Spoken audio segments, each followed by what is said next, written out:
it's time to start our day 3 discovery day for our certificate peer learning program for equity in research and practice. I'm very happy to be here today. I'm Maria Monson, joining from Argentina with Charlotte Mbu. She was just speaking now. Hi, Charlotte. How are you doing? Hi, Maria. I'm doing great and really happy and excited to reconnect with this incredible group today after all of the learning that we got yesterday.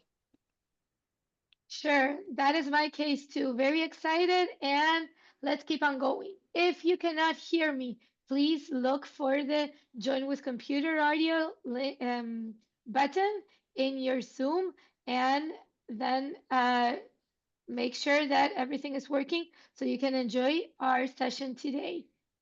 If you're having connectivity issues, you can stop incoming video, and that is one of the ways that you don't get kicked out and you can follow everything that we're going to be saying in the next couple of hours. So this is our team. We've added Tina. You could hear her loud and clear yesterday as she participated. She's my dog. And we're also joined by Rita Sadke and Charlotte, as I was saying, and a lot of colleagues from all over the world. So I'm very, very happy to be here. Now, as I was saying, most important today is try to avoid all interruptions as much as possible. Block incoming calls during the session. If you can just block them directly from your phone or just do not pick them up so you don't get kicked out and disconnected from Zoom, or if you're already in a breakout room. Remember that your active participation is required throughout the session. This is a peer learning exercise. We need all of you here participating. If you want to speak, you can raise your hand and you can also talk to us in the chat if needed. So, what's new for day 3? A lot of exciting things coming up. We're going to be meeting another participant and we're going to be specifically discussing our project. And we want to give feedback on our colleagues' project as well. So you're going to have time to talk about what you're doing, what you're writing about, and to listen about what your colleague is doing and how to help him or her. We're going to focus on the questions 3 to 5 in the group discussions, and we're going to go into this with more detail in a few more minutes. We want to look into a new situation in the groups, not the same ones that we were talking about yesterday. These are going to be longer times that we're going to be more minutes spending with our groups. So you already know what to do. You're not going to need so much guidance. And you're going to have also more time to present your work in the plenary so we all learn from it. On the our activities for today, there's 3 things that we have to complete. If you checked the platform earlier today, some of these were not visible, but now, once we start this session, you could see that on day 3 exploration, you have these lessons requirements that you can see in the first screenshot, and the activities are going to be this live session that you're participating. Afterwards, we are expecting you to share your feedback, and this is mandatory and a requirement for certification. And also, you will upload your group work like we asked you to do yesterday. The deadline is midnight today, and to also comment on other groups' work. Don't forget that your project is due on Friday. This is the rubric that we've shared, and we can share it again in the chat, but it's in the platform available for you to download. And in the best case scenario, you already started working with the project because that was part of day 1 activity, and we already went over it as well yesterday. But it's never too late. You can get on going with that today if you're a little behind. So we're gonna take a short poll. How about that, Charlotte? So we look into what did you learn on day 2. You will see the poll in your screens. Please go ahead and answer, and let's see how that's doing. So we're talking about if you're gonna be attending tomorrow's peer support session. This is very important. We're gonna look into that in a while as well. And remember, this is all about how I am doing and how I can help others if I'm doing just fine. Another question that we're asking is, have you actually started writing your course project? Yes, the, the template that we're sharing, that rubric that we're going to be filling out with our case study. And then we want to know how confident do you feel about applying the 5 whys technique and submitting this project due on Friday. Remember, this is a big deadline. I'll give you a little more time for Yeah, all of us. Go yeah, ahead. Maria, while colleagues are responding to the poll, please raise your hand if you want to share with peers what you learned from yesterday's session, live session. So please just raise your hand. You're not able to unmute yourself. You'll have to raise your hand and it will invite you to unmute if you want to share in one sentence what you learned yesterday. Thanks, Maria. Thank you so much. Okay, so I think we're done. Everybody has answered. No, not yet. 70%. Okay, I'll give you a few more seconds so And we we have can. 3 hands that are raised. I think the first person I noticed was Usman Mohammed Tukur. So we can. Okay, Usman. Hello, everyone. Hi, we can hear you loud and clear. Go ahead. Yeah, thank you so much. Yesterday, actually it was one of the fantastic session I enjoyed, but toward the ending, I had a little challenge about connection. I just quit, but I learned a lot in terms of collaboration, in terms of different experience from different background. And I think this strategy is one of the best strategies that allow all of us to learn from each other so that we can go back to our community and salvage the problem that is hitching the community. Thank you very much. Thank you so much, Usman. Uh, Vivian, go ahead. I'm asking you to unmute. Yeah. Good morning, good afternoon, good evening from wherever you're connecting from. I'm Vivian Abara from Nigeria. And yesterday was amazing. It actually built my resilience the most. I had an intervention that came on an emergency.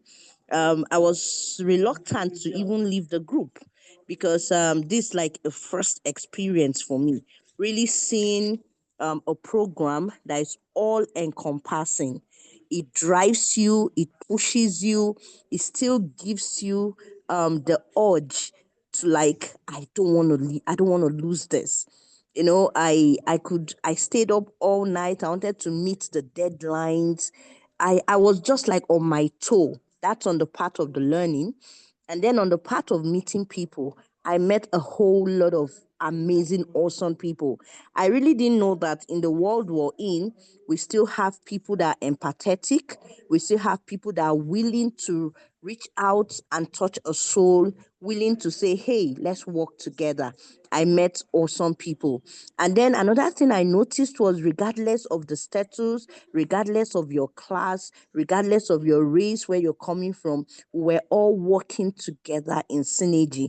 So I look forward to more collaboration and I look forward to learn, relearn, and unlearn best practices from every corner because I know that the first creed we should have is humanity.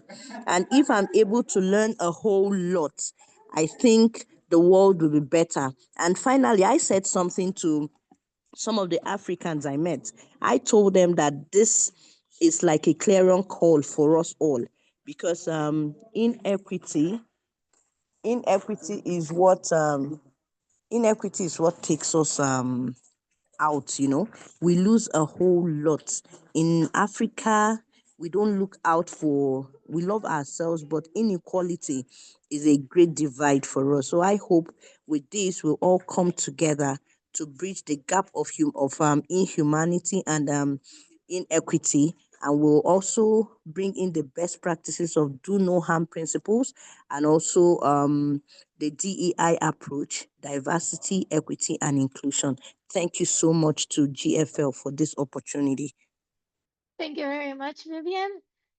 Charlotte, do you think we have time for a couple of more hands or we can move on and we can keep on Yeah, I going? think maybe one last person so that those who are just joining, you can take the poll that is on your screen. Just 3 questions that is on your screen at the moment. And I'll end the poll in about 60 seconds. So maybe one last person, Maria. Perfect.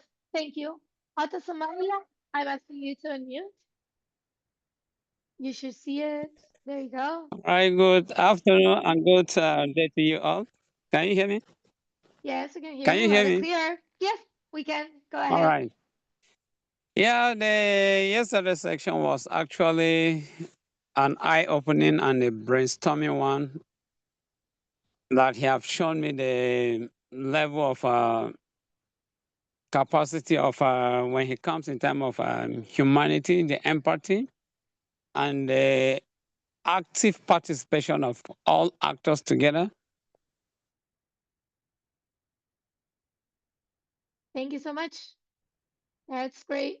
And we have Maureen. That would be our last participant for now. Maureen, do you want to shortly tell us? Okay, Oh, thank you so much. Good afternoon, good evening, and good morning, everyone from wherever you are. Actually, yesterday to me, it was a very intriguing session. I was able to learn the 5 whys. And when you identify the first why of the health inequality in a community or in a health setup, it leads to the next why up to the fifth why, which is very critical. In that, it does not lead you to bias, but it helps you to provide a very practical solution and come up with a practical action plan towards elevating or filling the gap of the problem that exists at that community. To me, that was very important, and I believe the skills that I've gotten, it will help me so much in developing my project, which is due on Friday. So thank you so much. It was great connecting with people from around the world, finding experiences and knowing how each and every person is able to tackle different problems in different scenarios, not forgetting the inclusion aspect, which is very important when we are tackling health inequality. Thank you. thank you so much, Maureen. Thank you, all of you that are participating in the chat and raising your hands. And let's move on because we're done with our poll. I hope all of you had a chance to answer. And okay, so I'm very happy. 60% of you are excited, and the rest are ready for today's session. It's going to be long, but I promise it's going to be worth it. And I'm very pleased to announce that almost 80% of you have already started writing your course project. This is very important. It's the first step, and then finish it by Friday. You'll get the help you need. Don't worry, we're all here to support you. And in the confident section, okay, so we have 63% very confident and about 36% somewhat confident. We're good. We still have a long day today to raise a bit of that confidence in the group. So thank you very much for sharing the poll, Charlotte. And now let's go to our next slide. This is the part that I like the most. Meet, network, and learn. All of you, let's get 5 minutes in a breakout room. Remember, introduce yourself, very important, and let your colleague know, the other participant, what have you learned so far, and tell them, what is your course project about? Be okay, be conscious of the time because 5 minutes is for both of you. So you have 2.5 minutes each, more or less. Be specific and let's talk about this. Are we good to send them into breakout rooms, Charlotte? How do you find this? Oh, sorry, I already opened the rooms, Maria. I actually Perfect. wanted to increase the number of rooms because I've seen more people have joined. It's just about 15 rooms. I would have wanted to do more so that we have fewer people, but we'll try that in the next round. Perfect. Those We that will will. stay here in the plenary, maybe we'll get a few people. If they're having connectivity issues and they're not able to join the breakout rooms, we can get a couple of people to share what they learned yesterday or how they are feeling today. Perfect. Okay. So everybody, I'll see you in a few minutes. Let's go to Yeah, our and if it is your first time of joining, just follow through. We'll be able to share with you on how to catch up, where to find yesterday's recording, and what you have to do. perfect.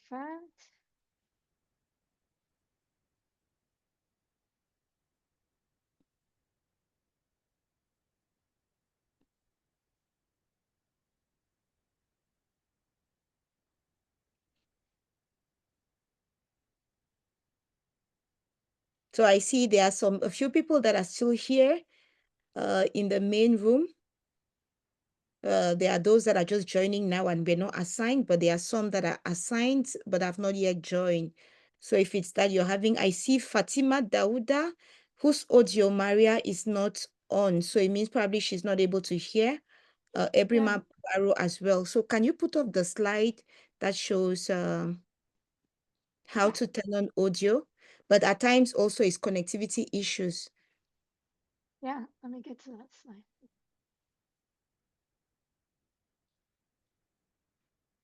Okay, thanks. So hoping that Fatima is able to see because she won't be able to hear anything that we are saying now.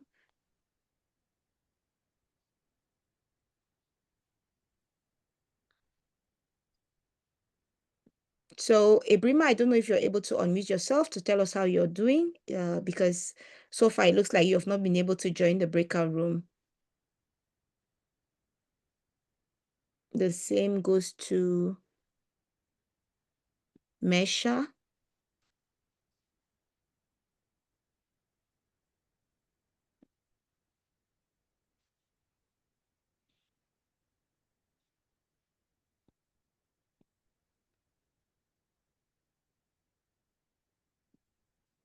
Usman, are you able to go to your breakout room?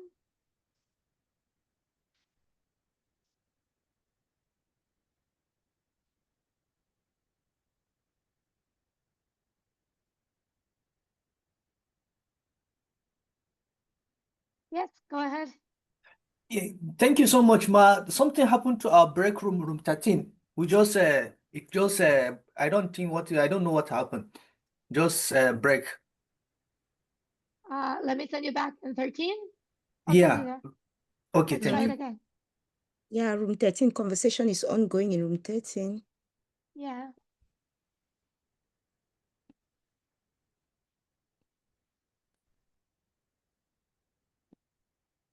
Okay. Peter, are you able to unmute? Do you want to tell us how it was yesterday, what your project is about? I'm asking you to unmute. I'm not sure if you can. Yeah, good afternoon. Good afternoon. Yeah, it's unfortunate yesterday I couldn't join the class, but I followed keenly with the online recorded videos and read comments and also shared my comment as well. Basically, my topic is about ART services assessment, decentralizing ART services to the various testing points because I realized that most of the ARC services are being centered at the ART points where services or access of the drugs can be gotten. So that's what I'm writing about currently. Okay, that's great. Thank you so much for sharing. Sawa, are you able to share, or Fatima? Yeah, actually, I was able to share in my group, but network threw me out. Oh, okay. I can send you back. Do you remember which group it was? Room 14? Okay, I'll send you Oh, there.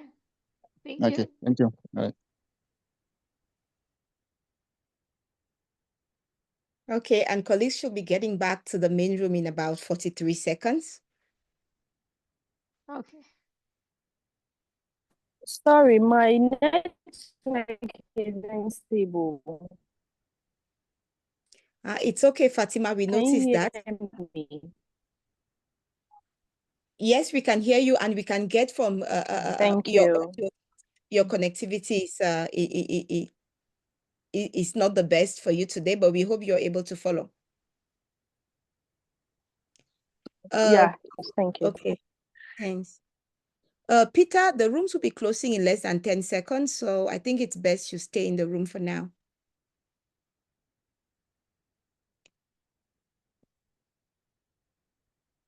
Okay, Maria, everyone is coming back to the main Perfect. plenary.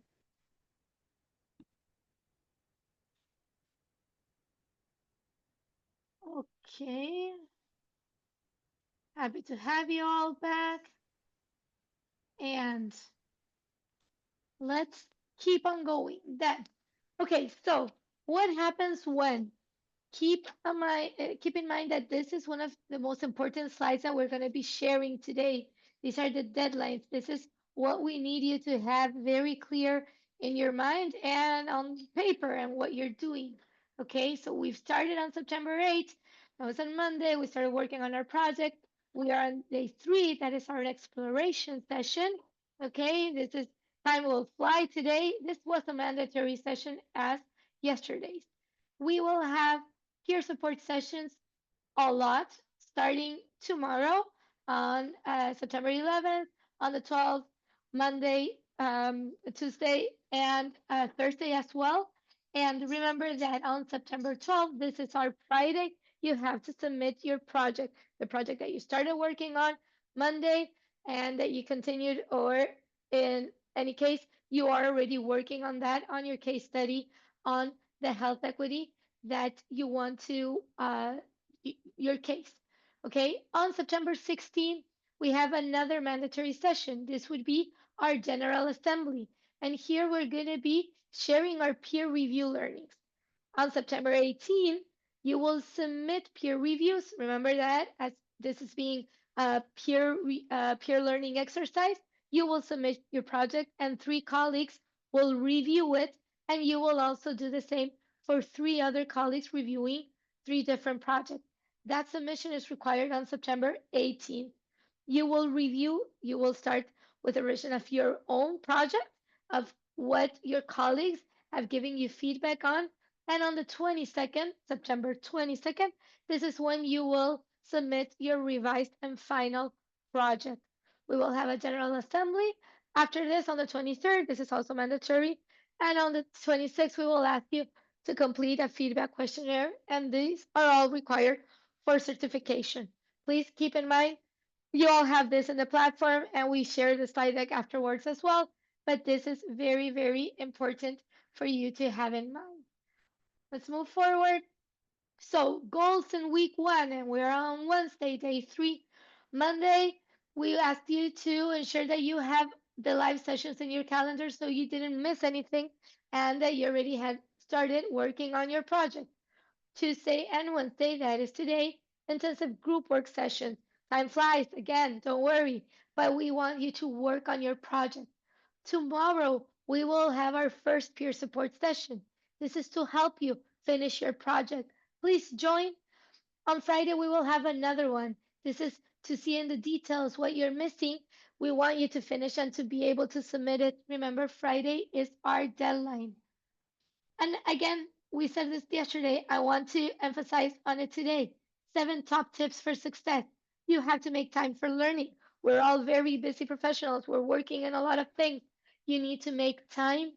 You have to know what you want to achieve. Otherwise, you're just going to be circling around. Choose a problem that is important to you. It's something that affects you, that you live with every day, something that you see. Start your project on day 1. That was Monday. If you didn't, start it on day 2 or on day 3. This is today. You still have time. This is due on Friday. Use the rubric. That is your project map that has a step by step. It has all the information you need. It has samples and it will show you how to finish it. Trust the learning process and give the kind of help you want to get. Success comes from commitment, focus, and helping. Remember, we will have support sessions starting tomorrow. Do not suffer in silence. So you have here are the links for you to join, and we're going to be sharing them in the chat as well, so you do not miss the peer support sessions starting tomorrow. If you're doing fine, that's great. Congratulations. Still, if you can, join so you can help others. How to get help? Remember, the community in our Go platform is the fastest way to get in touch with the other participants or with us. Do not suffer in silence. We are continuously monitoring this. We will answer you and get back as fast as possible. We do not want you to feel alone. We're here to help you out. Okay, remember that you had to complete the course activities. Okay, we've been looking today that some of them look not completed in the platform because you forgot to tick them as complete, to mark them as read, or to mark them as finished. So the platform acknowledges that you've done that you've read through what was there. Okay, in case you get disconnected, and this is very important because we're going to start with our group work now. If you get disconnected from Zoom, when you come back, okay, you have to go to the breakout rooms, but you need to remember the group number that you were. If you're sent to another group, do not worry. Don't disrupt the new group. Just listen, contribute as much as you can. But if you have the breakout, if you remember in which room you were, we will try to send you back to the same group that you were working on. Okay. I think we're on time. Charlotte, do you want to take over or I can keep on going? How are you doing? Yeah, okay. So thank you, Maria. And once again, welcome to day 3. We had a great and exciting session yesterday.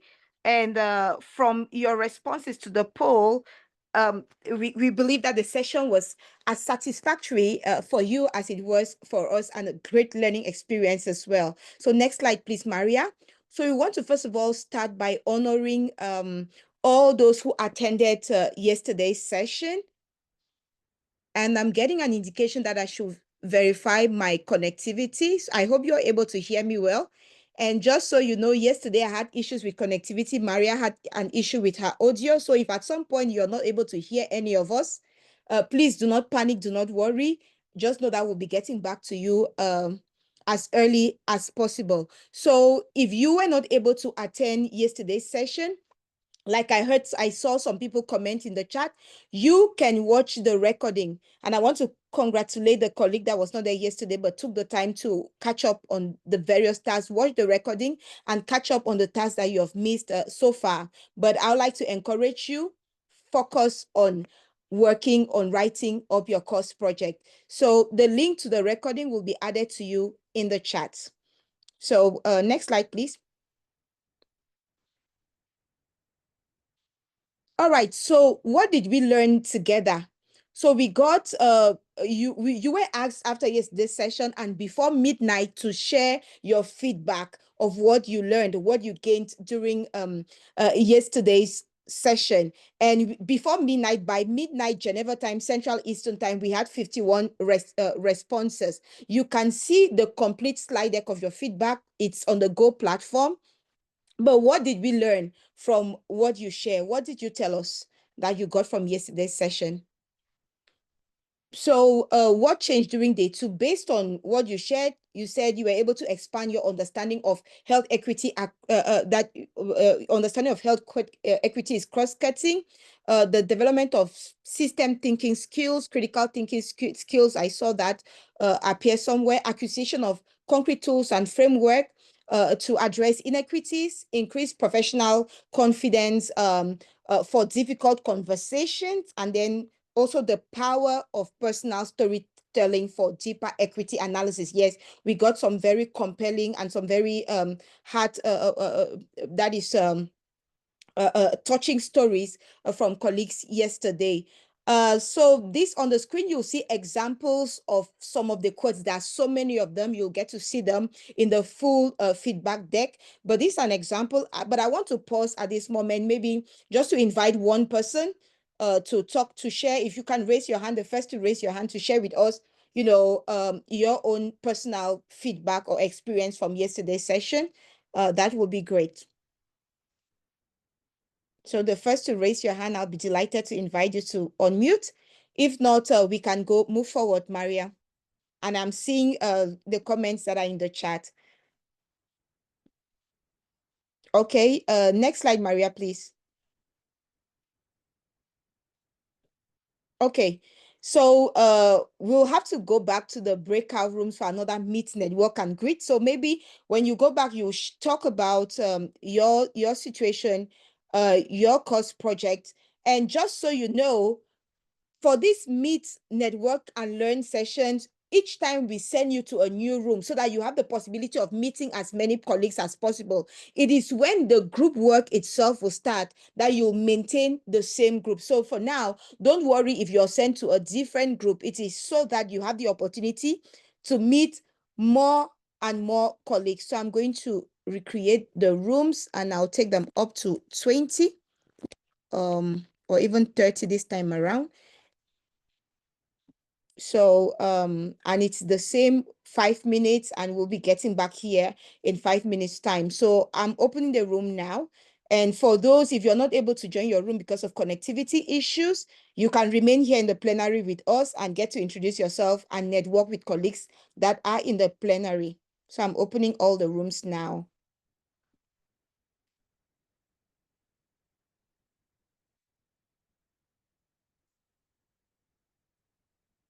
So the rooms are open. You should be taken automatically into a room. And as you get there, please just unmute yourself and start the conversation. Do not hesitate to break the ice.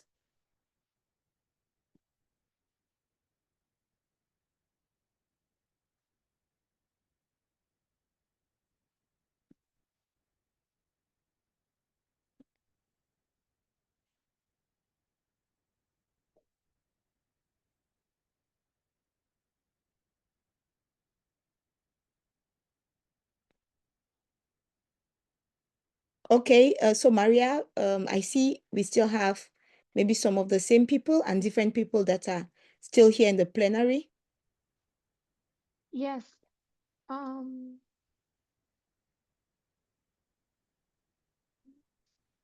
So please, can you just animate the conversation with them? Yeah, for sure. Yeah. Ibrima, are you able to unmute? No. Okay, no, Ibrima doesn't have. Fernando. Hi, Fernando. I'm asking you to unmute if you want to tell us what's your course project about. You can do a short introduction. Are you able to talk? No, I see not. Okay, no problem.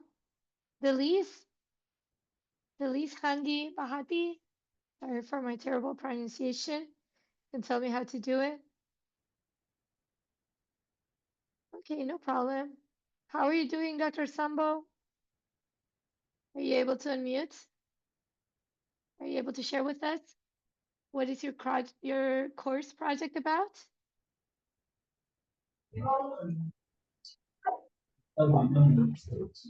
Hi, Delise. The floor is yours. Can you hear us?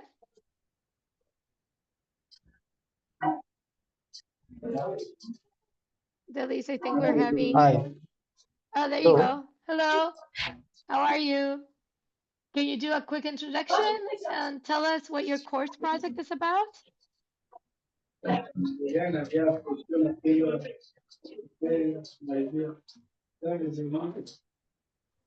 Delise, I can hear you very, very far away. Not sure if you're speaking here. Maybe you can pull up the microphone or closer to your device. I understand. Can you hear us?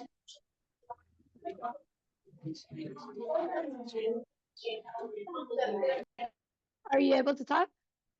Okay, at least no problem. Okay. Auto Samaila, are you able to speak? I'm asking you to unmute. We want to hear about your course project, if you're available. You should find a button where it says that I'm asking you to unmute, if you're able. Ambali, how are you? Are you able to unmute? We want to hear from you. And how was yesterday? There we go. Hello.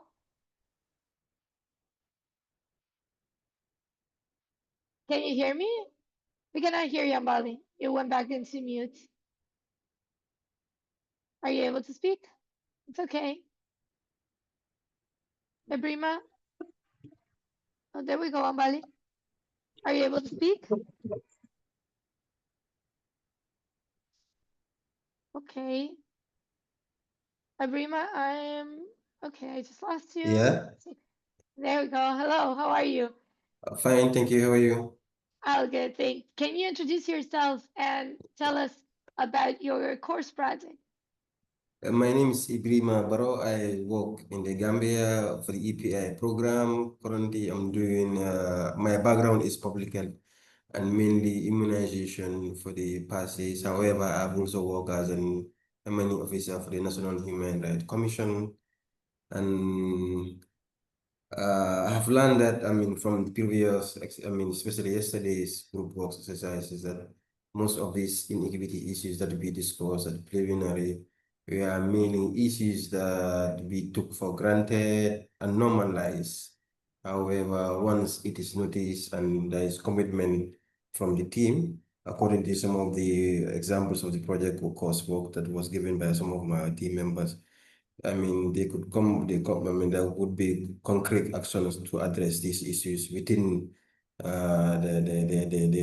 after looking at the root causes, it could be addressed. There are all feasible means to address these equity issues. For my course project, it's on gender-related barriers to immunization that I'm also working on, trying to select, facilitate and some help, caregivers, especially women that are constrained by competing priorities and inadequate support for male partners for immunization, as well as the supply side immunization system itself. How is it, reinforcing these gender-related barriers, normalizing it to disadvantaged women?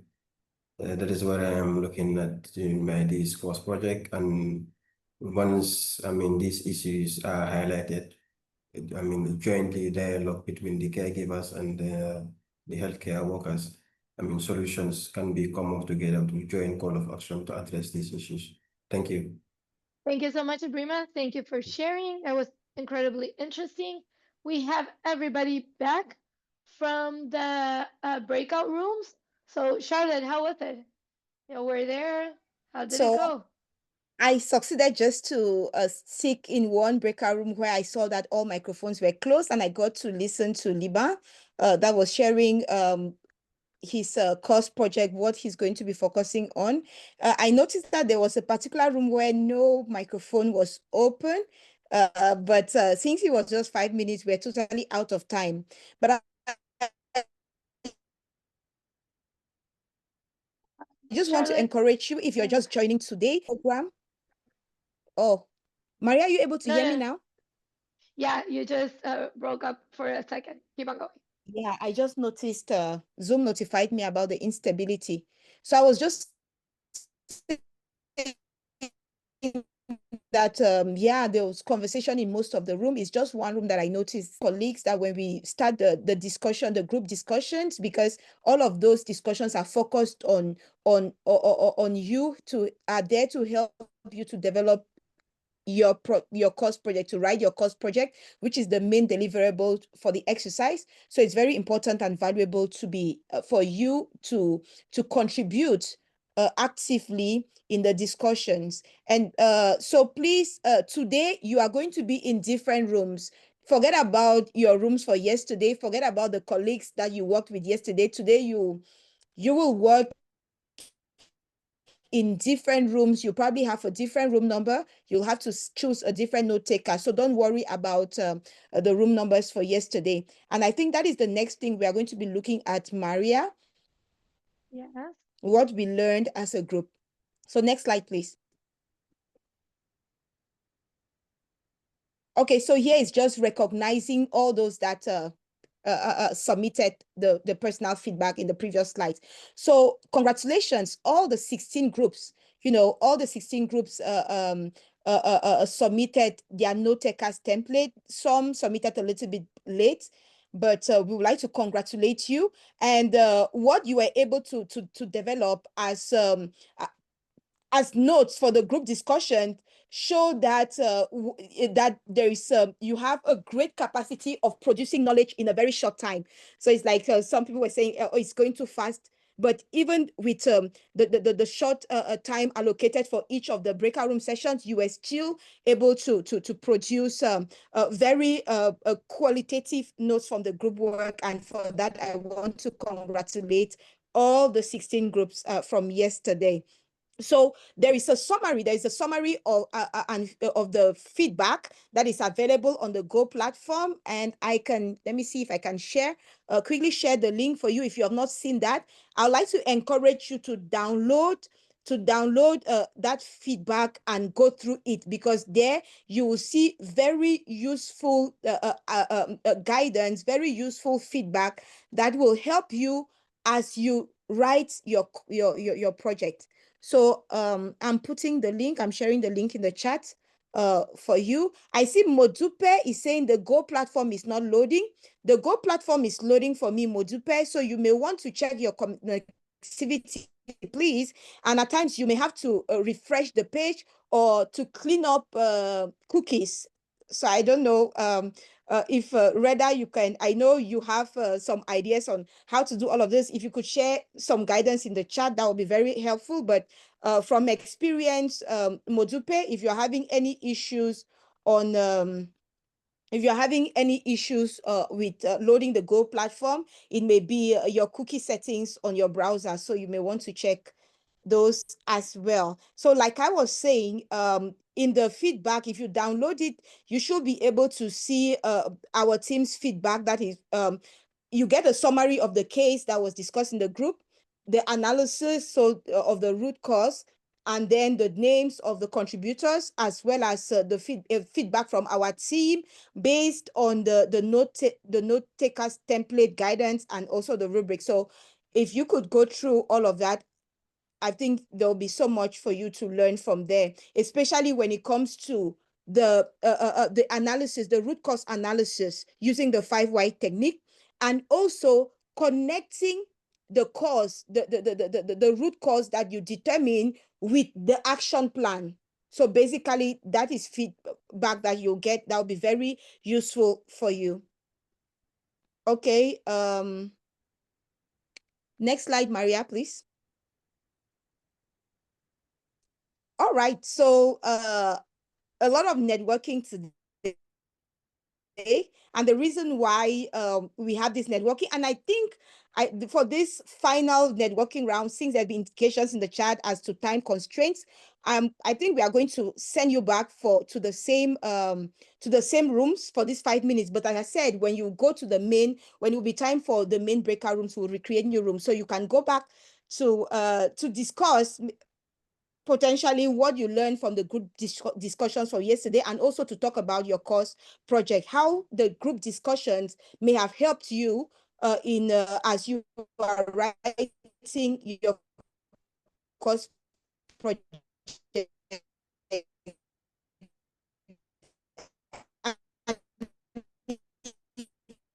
Charlotte, we are losing you.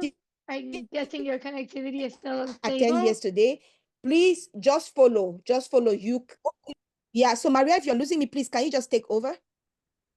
Yes, we're good. Now we can hear you.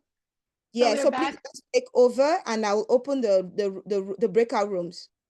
Perfect. Thank you so much. Okay, so you will have, again, a few more minutes. Let's emphasize on your course project. Those of you that I'm reading in the chat that didn't have time to share, please go ahead, share, and let's give everybody a chance. Make sure that your microphones work. And if you don't get sent to the same room, do not worry. Share with the other colleagues in the room that you're in. So we're able to go into our rooms now. There's more people joining the sessions, and we'll see you back in a few more minutes. Enjoy the time.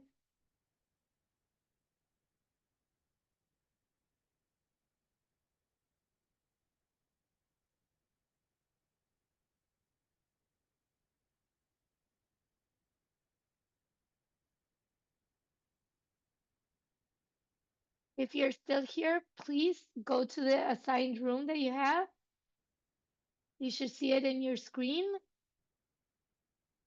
So all of you just go to one of the, I'll be assigning you, but please try to go ahead and um, take this time to share with your colleagues how everything is going and what your course project is about. Fernando, I see you are still here. Do you want to share with us? In the meantime, let me asking you to unmute. Just to interject, Maria, I've put it in the direct message to you and Charlotte, but there may be, I don't know if this is intentional or not, but it may be that the breakout rooms are set so that people are not sent automatically. I'm not sure if that's the problem or if it's that they haven't been recreated, but that everyone should be automatically sent as long as they've all been assigned. Yeah, I'm seeing that too. Okay, I'll assign some of you to the rooms in the meantime. But for those of you who are here, Fernando, you were asking in the chat, are you able to unmute? Do you want to let us know how your course Yes, project is going? yes, my name is Fernando Antezana. I am from Bolivia, South America. I am presently in the BMS World Mission in Yale. Well, I have experience in international development for almost 20 years in different agencies. And yesterday I was assigned to room 4. I was almost to the end. I was not able to participate because we were 7 and they chose someone. We actually what we chose was the vaccine. There was a limitation. It's a country in Africa. I don't remember what. The children and the mothers did not. They were not able to have access to the vaccines. So we were developing that into the different steps. So what I learned was to see these different steps that normally is going through. There are different methods, which I have applied at different ones in also at work in different agencies. And what I was thinking is, today I was not assigned to a room. It was room number 4 yesterday, and my project that I was thinking of doing was either the accessibility, because the normal in rural areas, I've been to almost worldwide in Bolivia and in other countries, normally in the global south, which is a high rate of problems in rural areas. People don't have the means to get to where they have to get. Normally, the location is not easy, or sometimes the location is too far away from where they are. And the other idea that I had was the limitation that's not normally well known of budget limitation. Normally, the regional governments and the local governments don't give enough money to what's health. So there's really a high limitation. Like the first level health center, they almost don't even have an aspirin. At least the experience that I see here in Bolivia, because I did the evaluation of the whole nation, going to different regions. That's very noticeable. Okay, thank you very much, Fernando, for sharing that. I just wanted to let you know I was reading your message. You're not the only one from Latin America. I'm from Argentina, so we're very close. And this course wasn't a regional. You could join from any place in the planet. The idea is to show that we can work towards health equity wherever we live and wherever we work. This wasn't supposed to be for one only region. So you're more than welcome to be here, and I hope you take the most advantage that you can of what we're going to be learning. So thank you very much for joining and for sharing just now. Thank you. Okay, we're going to have everybody coming in now in a few seconds. So I hope that they also got a chance to hear interesting cases like and experiences like we did here. And don't worry for those of you that are saying that you're not in the same room that yesterday. Remember that we're just in the meeting and learning part. We're not with the work groups yet. So we will go to that part in a few more minutes. So just please bear with me. Oyelaja, go ahead. I see your hand is up. I'm probably not pronouncing well. Good, Please go ahead. good afternoon. Good morning. I am Oyelaja Olaide. I'm from Nigeria. I was in this group yesterday, and it was a good time, even though network logged me out um, several times, but I still participated, even though I looked at the feedback and I didn't see that I participated, and I'm surprised because the issue we had was an interesting one, about a child who came for immunization, and it was who came and it was missed. The immunization reports was not taken into consideration, and we looked at the possible whys, and we almost got to a conclusion. I think we stopped at 4, but so far it's been an interesting time, especially trying not only knowing a problem, but getting to the root of the matter. What caused that problem and trying to solve it right from the root. So my project is actually a personal experience, which has really affected me over the years, a few years now. An experience I had with a cousin who we took to a general hospital, a very big one. And we were only allowed to come in because I remember vividly we were asked if we had money. And when I said, yes, we have money, that was when the gate was opened for us to bring in my cousin. And it's been troubling me because I'm beginning to wonder that if we actually didn't have money, we would have lost her. So what about people who, and this is not a private hospital, it's a government-owned hospital. So what is the hope of the common man if your accessibility to healthcare has to do with money? I'm not saying that one shouldn't pay for services, but when that is what you need, even to access, I mean, the gate was actually locked until we said we had money. So I'm working on that, and I hope that I'll be able to, with the help of colleagues, I haven't put a topic yet, but I hope that I'll be able to, after this program, I'll be able to get a topic for the project, and it will be a successful one. Thank you. Thank you so much, Oyelaja. Charlotte, are you back? I can keep on going if you want. I know how your connectivity is doing. Maria, please go ahead. Okay. I hope you all had a productive session. Let's move on. Okay. So, very big, colorful screen. Stay focused. What matters now? Remember again, Friday. That is the most important date of this week. That is when your project is due. You can write it in Word or you can prepare a PowerPoint. There's no problem. You can follow that rubric that we shared. Okay. I am sharing this link in the chat right now so you can get it. If you're short on time, everything you need is on the first page of the rubric. If you're starting today or you're planning on doing it later today, then follow that if you think you're not going to make it. But we still have a couple of days until Friday and we have support session. Okay. The instructions on how to submit your project and for peer review are on day 5 of the platform. You can find them there. Let's keep on going.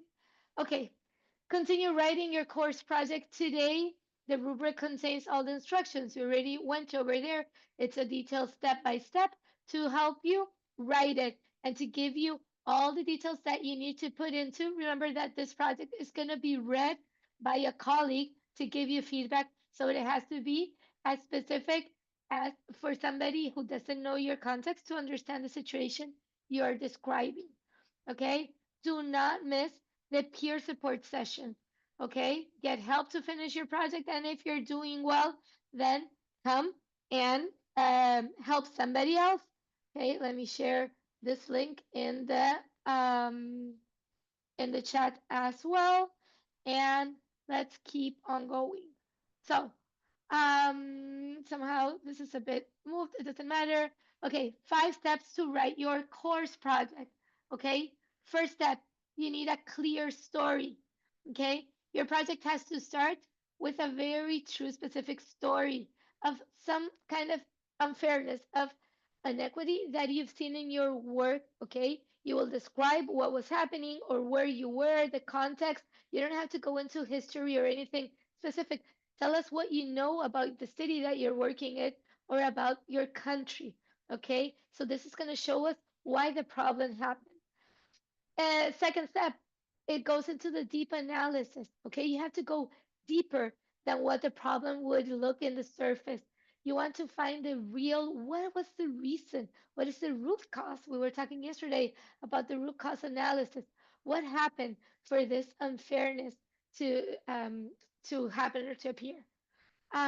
In third place, we're gonna ask you to give us an honest reflection, okay? Your own thoughts about what was your connection to the problems, about how was the power of your job, what was it giving you, and how your own beliefs have shaped your work or your answer to that specific project. Then we will ask you to think of a community-driven plan. Okay, so we need a practical plan for action. You don't only describe the problem and say, okay, that was it. We want to know what are you going to be doing about it. Okay, so this is made with the community, not for the community. And it must show who will do what to make progress. So as specific as possible, what is going to be happening for you to progress. And the last step is we want a connection to that big picture that you had described at the beginning. Okay, your project has to connect your local story to the big ideas of health equity. Okay, so you will show us how Maria, this plan.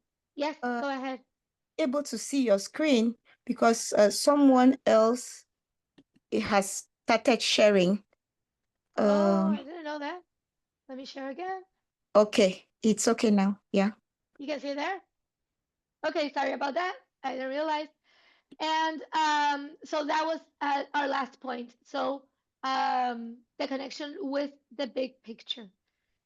Okay, how to submit your course project. Okay, this is a step by step. These are print screens from your platform, so it's all there. You will go to day 5, that is Friday. That is when the submission is due. And you will go into submit your draft course project here with a big red arrow is. Okay, you will upload the course project as we said. It could be a Word document or a PowerPoint. You have until Friday at midnight Central European time. If you need help with anything, please join the peer support sessions and we can help you. If you have any technical issues with this, we will have support sessions tomorrow and on Friday as well. We are back to Meet, Network, and Learn.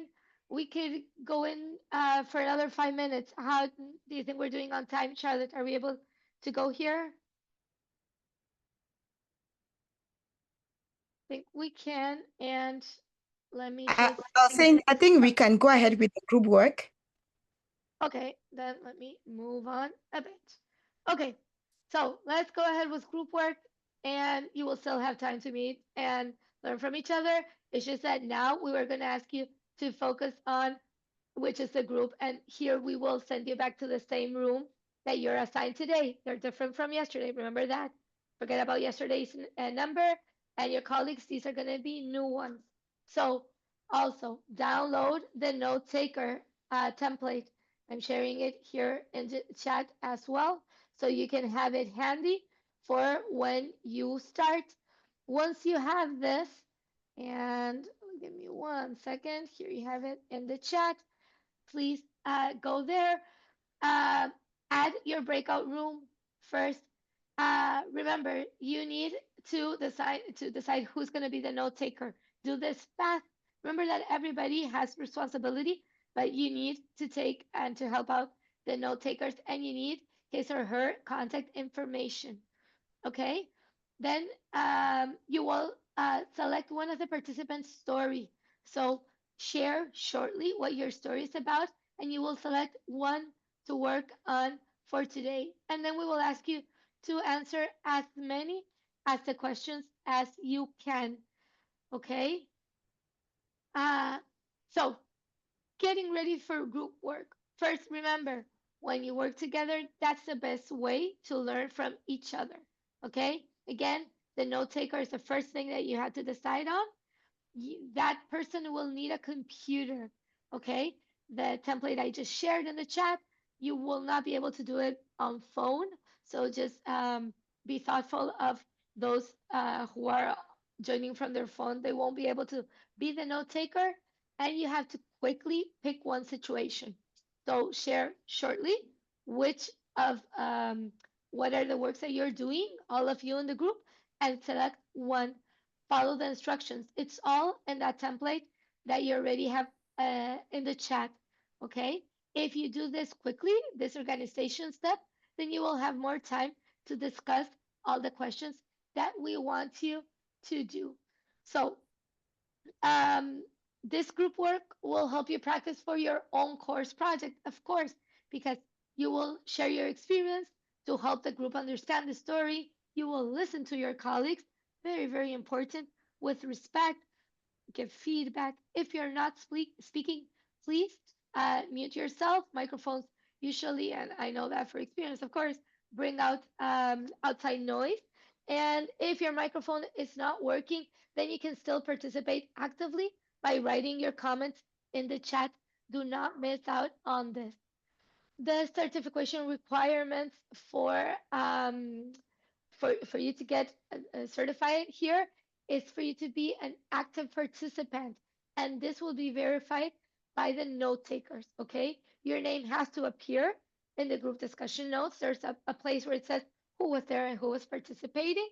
Okay, remember that these discussion notes are submitted by the note taker at the end of the session, and the line is tonight at midnight if you want to just look into any details. But if not, best case scenario, just submit it as we end today's discussion, and everything has to be as detailed and relevant as possible, so somebody who was not in that group discussion will understand what you were talking about and what the case is. Okay, if you don't follow all these steps, then your participation is not recognized, so please follow up on this. um Let's keep on going. Okay, for today, the note takers are to submit the group's work in, actually, it's in day 3. In the last tab that says Exploration Day, discuss group work.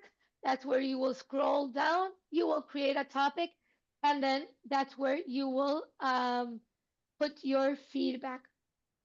Okay, Fernando says that you're not forward to any room. We haven't sent you to rooms yet.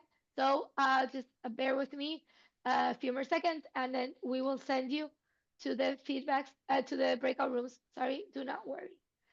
Um, okay, this is how you will do it. No takers from yesterday. They do not necessarily have to be the same ones today, but once you put the title with your group number, room number 5, for example, and your name, Maria Monson, then you can copy your paste some notes here, and you have to attach the template. Okay, once you post it, then your colleagues also from the same group have to check that you had uploaded successfully the notes for today's session. Okay. After that, everyone needs to complete 2 tasks after the session. Okay. One, what I just said, just check that your note taker has submitted your group's notes. Okay. And in second place, add a comment to at least 2 other group notes. So there's going to be 15 or plus notes from other groups. Take the time to review 2 of those groups and to give a thoughtful comment. Okay. Just saying that was great. That's not a comment. Just give something about your experience or about what that meant to you, something more. Um, Somebody in the chat was asking if we were going to have French interpretation. We actually will not, because the French course is starting on Monday.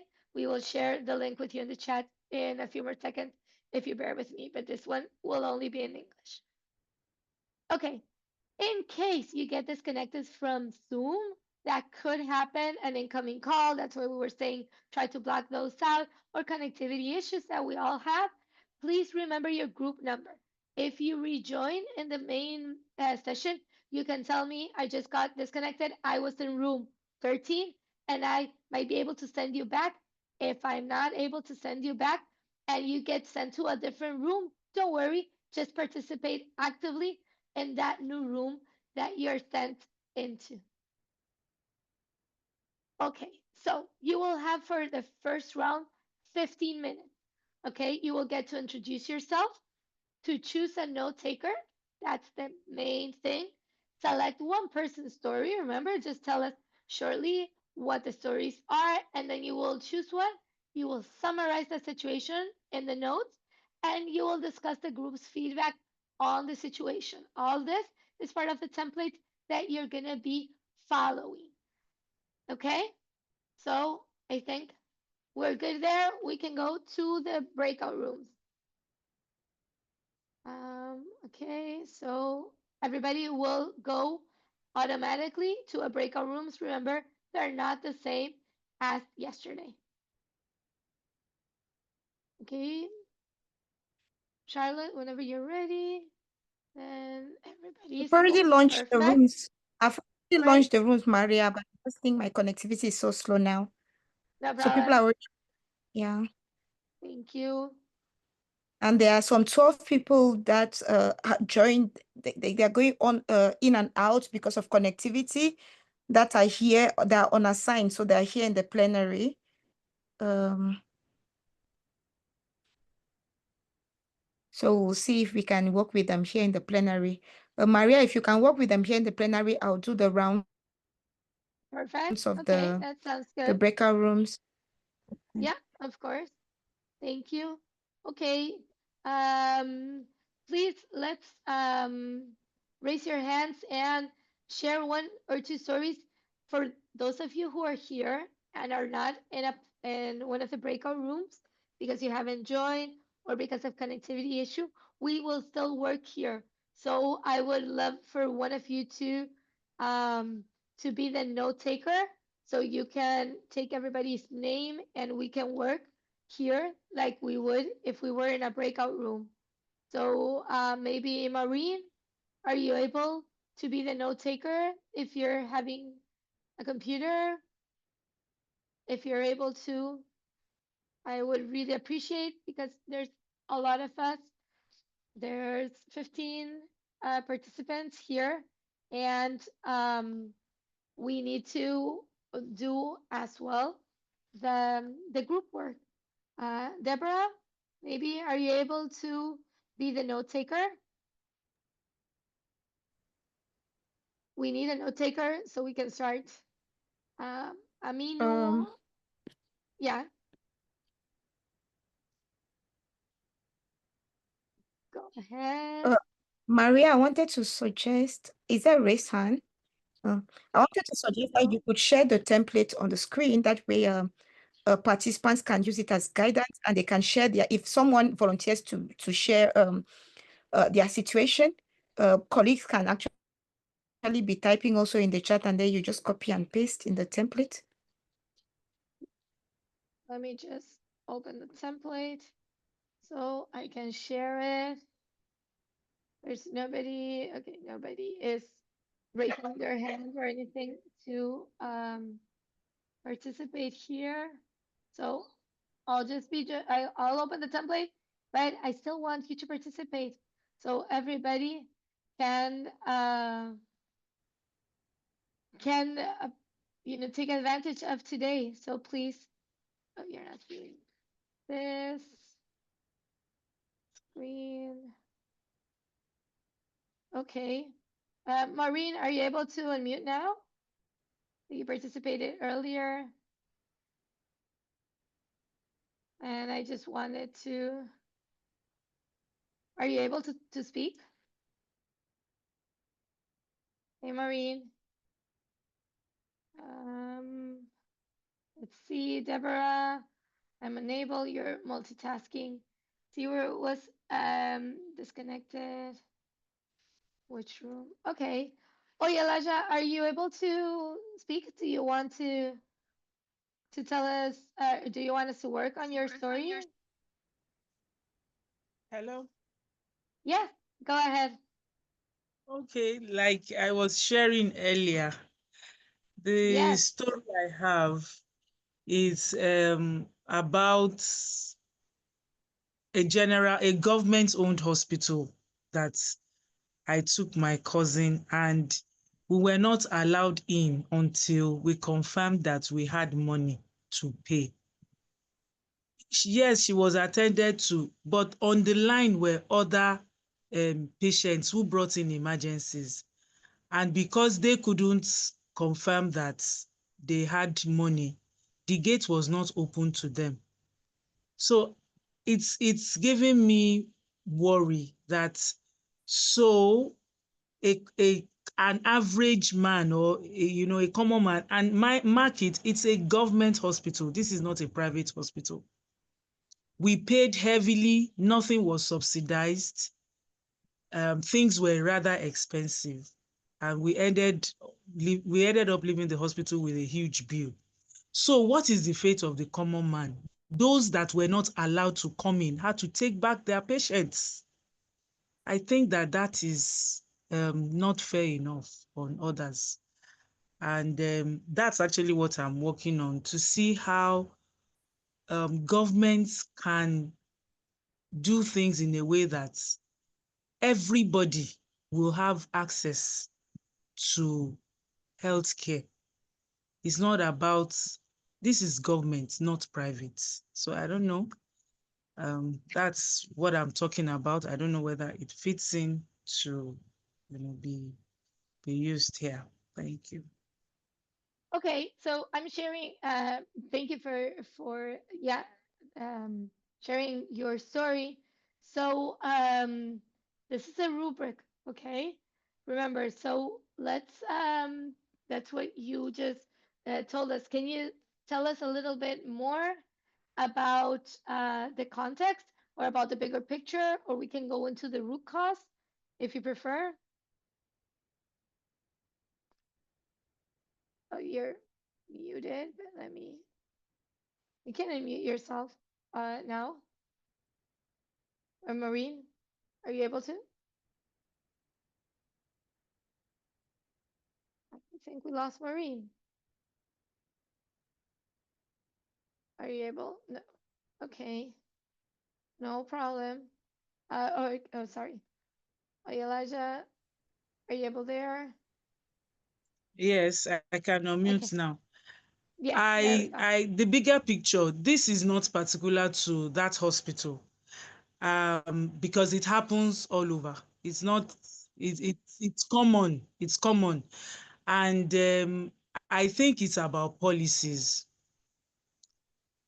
I don't now know whether it is the government's policy or the hospital policy that anybody that cannot afford to pay, or I don't even, it's not even about, they've not even attended to us. That's my concern. They've not told us to bring in the patients. They just asked us at the door, do you have money? And when we said yes, they opened the gate and allowed us to go in, while others that didn't have were not allowed in. So I think the policies have problem. Now, do you now begin to give selected people healthcare delivery and leave out? So others should die because they don't have money. I think it needs to be looked into. So is it hospital policy? Maybe the hospital has decided that when patients come in, they owe, and they are indigent patients, they cannot pay. And so they decided that anybody that cannot pay shouldn't come in. Now, if you cannot access care in a government hospital, you definitely will not be able to access it in a private hospital.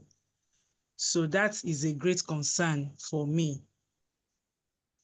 So I don't know if others have contributions, because it is not particular to the hospital I attended. I think it's a general problem in Nigeria. Okay, thank you so much. So, without Unyomo George, sorry, I'm mispronouncing. Your microphone is open. Okay, I think he just joined one of the rooms. Deborah or Hussaini, are you able to unmute and to comment? Remember, this is active participation from all of you. Are you able to? I'm asking you to unmute.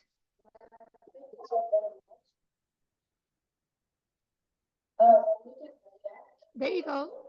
We can hear you, Deborah. Are you able to speak?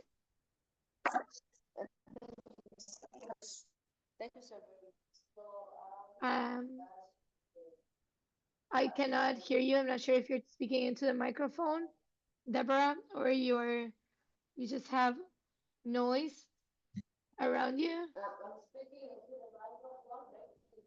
That's hello. There. Am I audible?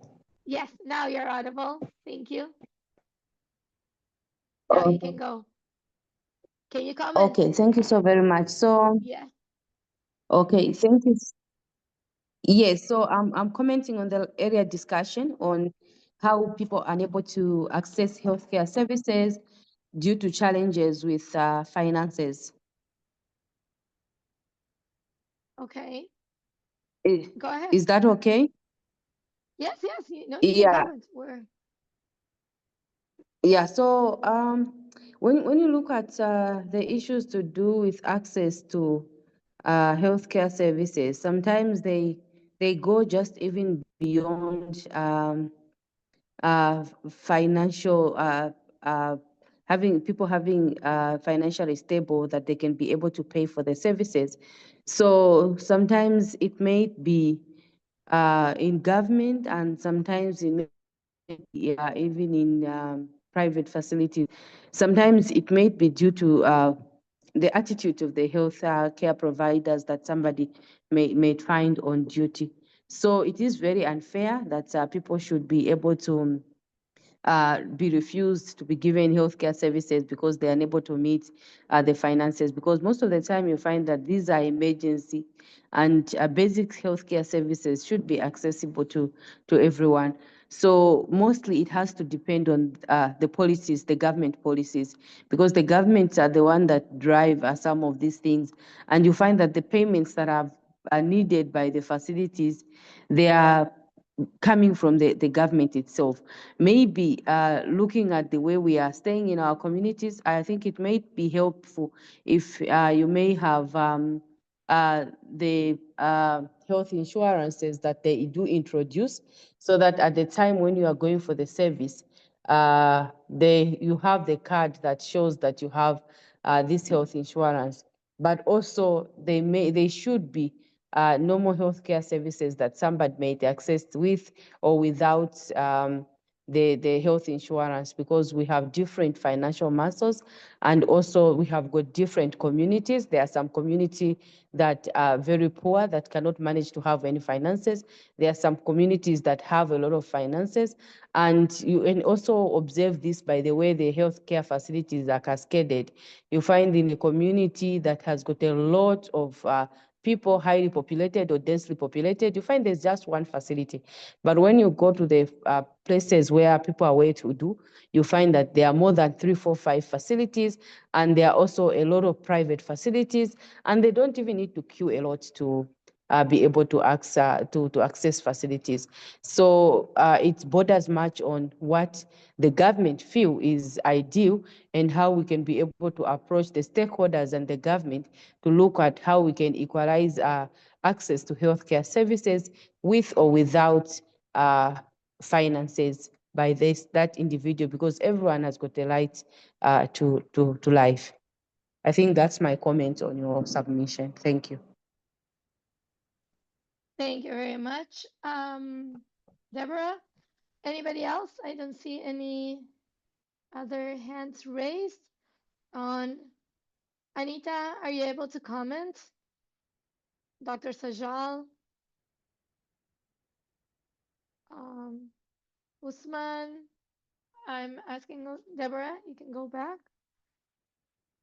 Yes, Deborah? Are you able to Yes, speak?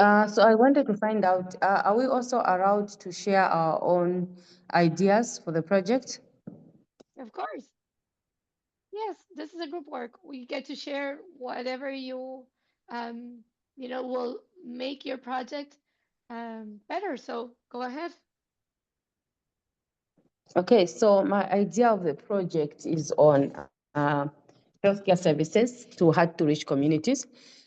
I have gone to a lot of rural areas, and most of the time, the major challenge that I find, I was like for the past 3 years, I was supervising surveillance and routine immunization activities. So when we are conducting the supervision, the mandate was to also go through the immunization registers, to also look at the micro plans and look at the planned immunization activities, both the sessions that are held at static points and also at outreach posts. Then also check the vaccine fridges to check the logistics that are available, and also look at the challenges that the facility have.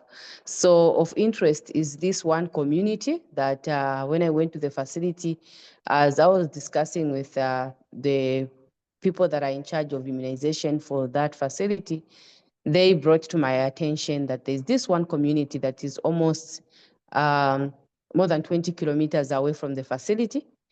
And their comment was they last went to that post or this outreach post about 8 months earlier, which was the previous year, and this was 2024, that we have been unable to go to this place because we have challenges with logistics and transport. And also these same facilities houses people that are of a certain religious group that have got challenges with accepting a vaccine. So there's vaccine hesitancy. So I'm thinking of looking at this project and see how we can equalize access to vaccines, even for children that are staying in far-flung places that are hard to reach, and how we can be able to access them. Because I was thinking for the past, that 8 months, it may mean if a child was born after that immunization or outreach activity, it means they didn't receive all the antigens that they were supposed to receive before they reach that month, before they reach 8 months. Then also, what of the services that they are supposed to access? Do they manage to go anywhere to go and access these services? Because we know that children is not just about the vaccines, it's also about other healthcare services that are essential that they can be able to receive. Then if we go beyond, we can even think of pregnant mothers. Do they manage to go and deliver from the health facility? So it has kept me thinking on how we can be able to equalize and allow those people be able to receive the needed services for their children, even as they grow, and the protection from vaccine preventable diseases. So that's my idea of a project that I would want to look at and see how it goes. Thank you. Thank you very much. That was very, very helpful. Okay, so we have everybody back here. Welcome back. Let me stop sharing this and back to sharing our PowerPoint. There we go. Okay, Charlotte, are you there? Do you want to take over? I can keep it going. Okay, no problem. Let's get on with this then. So, I would love for one or two groups, if you can raise your hands, to let us know how was the discussion and what is that you're working on right now, if any. Okay, I can see here, Eric. Okay, Eric, you are able to unmute. Do you want to share with us? Yes. Can you hear me? Yes, loud and clear. Go ahead. Yeah, so yeah, my group is group 8 and we are 8 of us. In short, 2 francophones, one bilingual, one francophone. We have a very interesting topic which is on vaccination, and I saw that the group is looking at it from a different angle. For example, do we consider vaccine hesitancy and stigma as especially hesitancy? So we are now not looking at the health system, but we are looking at the beneficiaries, the patients, the community. So do we consider that as part of equity issues? Yeah, so from that is going to be an interesting conversation because I'm looking forward to it. And I also like to hear what the moderators would say. And we picked that topic because it's broad enough, it cuts across so many age groups and different layers in the community. So we think that if we touch a topic like that, it can set the base for addressing equity issues in other health areas. Yeah, thank you and over. But I would like to hear from the moderators what they think about the fact that hesitancy could be considered an equity issue. Thank you so much, Eric. We have Clement with his hand raised. Clement, you can go ahead. Yeah, so thank you very so much. And yes, in group 15, we were able to introduce ourselves and we picked a topic from a colleague, Maureen Sambo from Kenya. And she was conducting a research in a community in Kenya called Kilifi County. And during one of her visit to this community, she came across a patient suffering from mental illness that was being tied outside the home against a tree. And the treatment was not good at all. What she experienced, she tried to inquire from the family members, and the excuse was that this patient has been very aggressive, and even when they send the patient to for treatment, the doctor was afraid to accept the patient in the consulting room with the excuse that the patient may harm him. And the patient was tied outside waiting to receive care. So this case, we agreed that yes, that was the highest form of inequity, stigma and discrimination against a person that is living with mental illness. So she has taken it upon herself to dive deeper into this program to develop an actionable solution to this challenge. Thank you. If we have the opportunity to go back, we will develop on this project further. Over. Thank you very much. Thank you for sharing. We have Usman. Are you able to speak? Can you tell us how was the discussion in your group? Hello, everyone. Thank you so much, Dr. Maria. Actually, we are in room 3. We had a very nice discussions, and we have selected one topic concerning one HIV patient who is confirmed HIV patient and asked to start medication immediately by a doctor. But unfortunately, the patient he has a fear about issue of stigma and discrimination from the community level and from the facility level due to some reasons. One of the reasons is that he is fear when he go to the to facility to receive the treatment, maybe the health workers will explore his status to the community people. And once if they can do that, definitely he is no more at the community level because people will start isolating him. People will start discriminating him from so many activities. And he refused to go to the facilities due to that issue. He is suspecting there is lack of confidentiality from the facilities health workers. So not knowing that he is affecting his health status, not to go and receive the treatment. So as time goes, his body mechanism and everything is goes down, start to collapse. So, and he didn't tell anybody his situation. It's only one person he explained to, and that person quickly exposed it to us, and we quickly go and counsel him and take him to the facilities, start receiving treatment, and thank God now he's alive, he's doing better. So we have started discussing this issue now. Because of time, we start discussing about whys. So when we go back to the room, we're going to platoon from where we stop so that we can finish the exercise. Thank you. Thank you very much. Okay, so I don't see any more hands open. There's some people commenting in the chat. Thank you very much for that.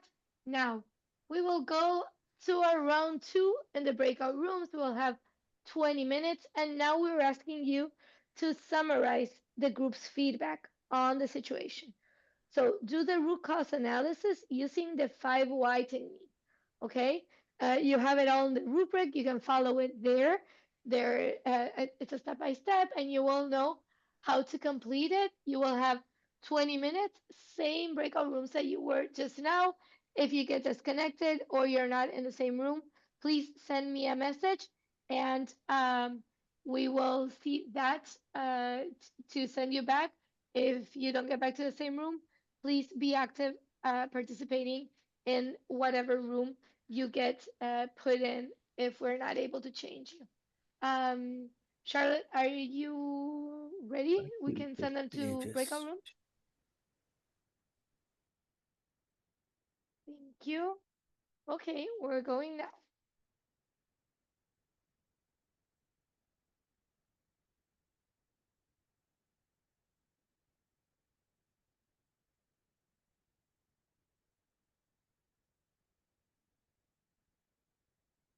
If you find a sign on your computer and your cell phone that says join the breakout room, please join it. It's automatically, you should go to the same room that you were in just a few minutes ago. We still have a lot of people here in the well, Sally Oyalaja that was sharing her story. She didn't move into a room. So now here, how about Prince or Stella? Are you able to share with us? Let me share my screen with the, I'll take our templates so we know what to follow. Are you able to do so? Prince, I was asking you to unmute. Adam, asking you to unmute as well.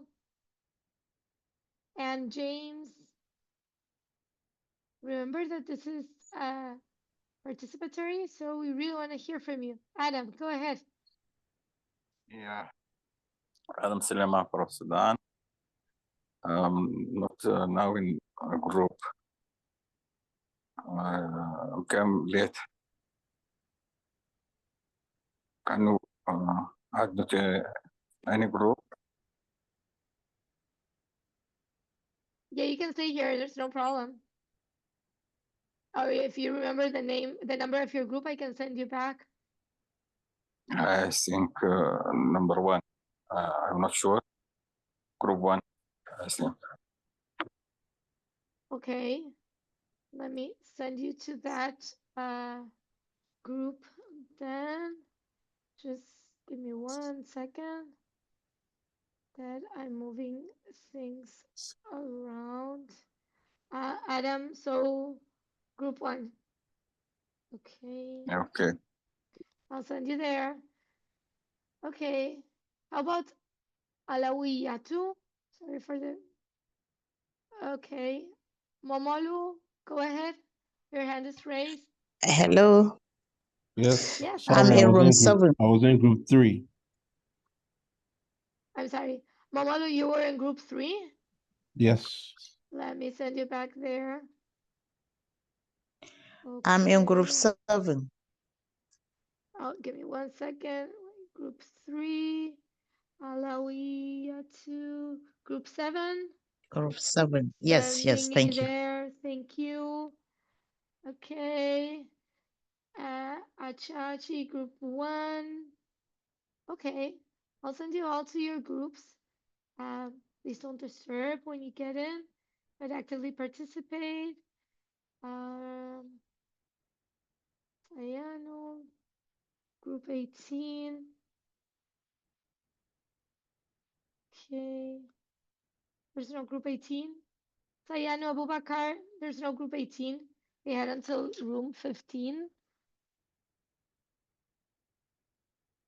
Anybody else that wants to go back to your group that you're here? Alfred, were you already in a group?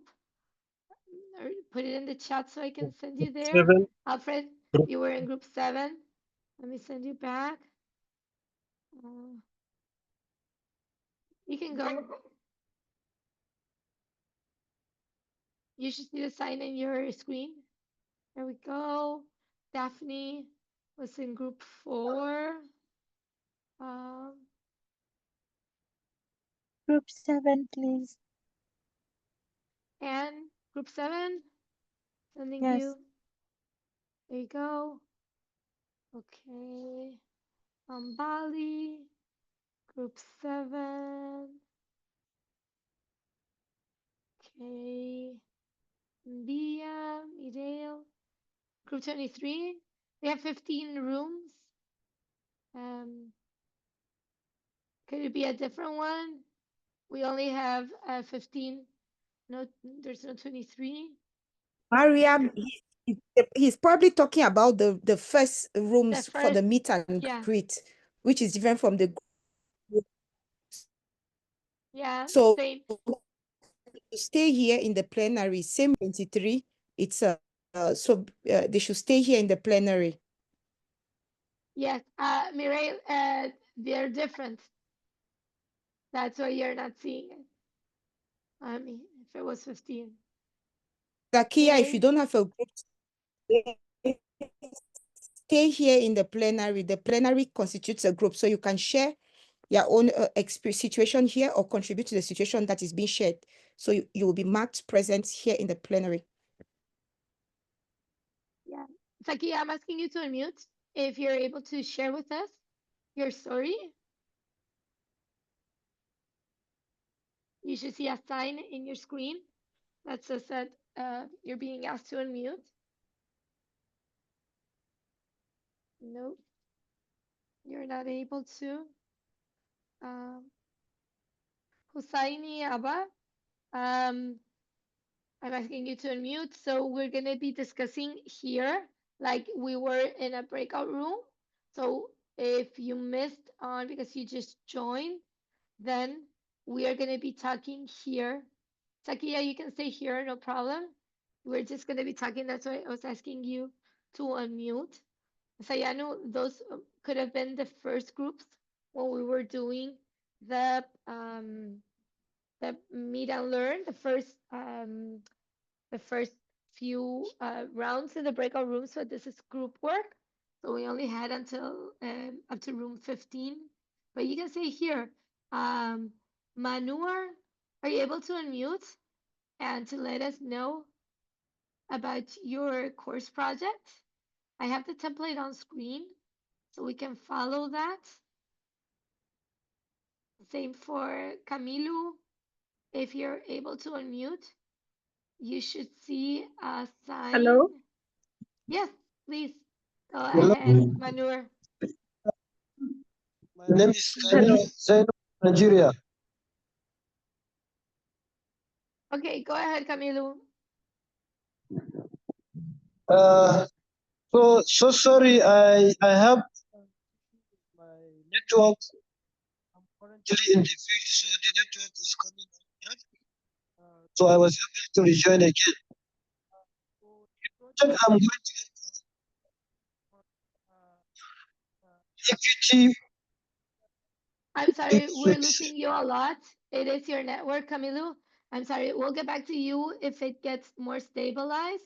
Manur, are you able to speak? I'm asking you to unmute. Yes, I am. Go Can you hear ahead. me? Yes. Can you share your project with us? What is your theme? What are you going to be working on? Okay, so I do have one initiative that I was thinking about. Maybe I could turn it into a project.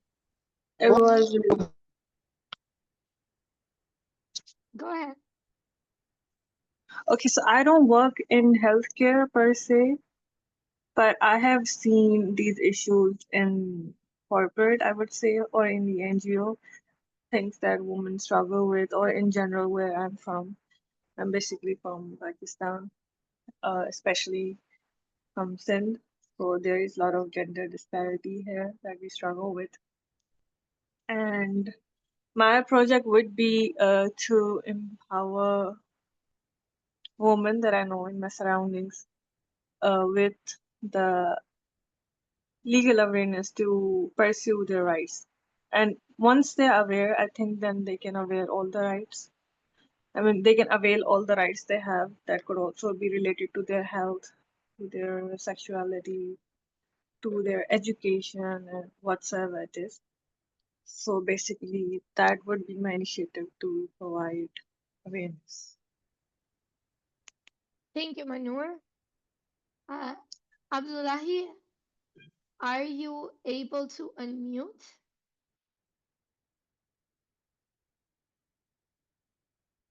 I'm asking you to unmute if you're able to. Okay, no problem. Anita, are you able to unmute? Or Ayokunle, can you comment on Manur's project? Dr. Sajal, I'm asking all of you to unmute. So you should see a sign on your screen. You're not able to. Faisa, are you able to unmute? Can you let us know what you think or if you want to comment on your project?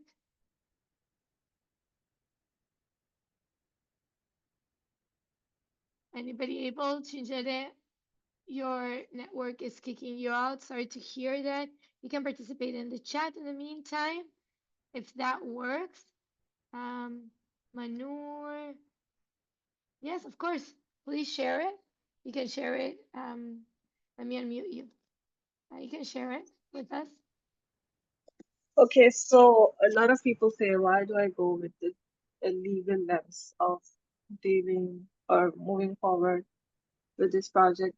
It's because recently, I'm not sure if all of you are aware, but Pakistan has hit the rock bottom. It is like 146 out of 146 in gender equality index. So like that is pretty rough.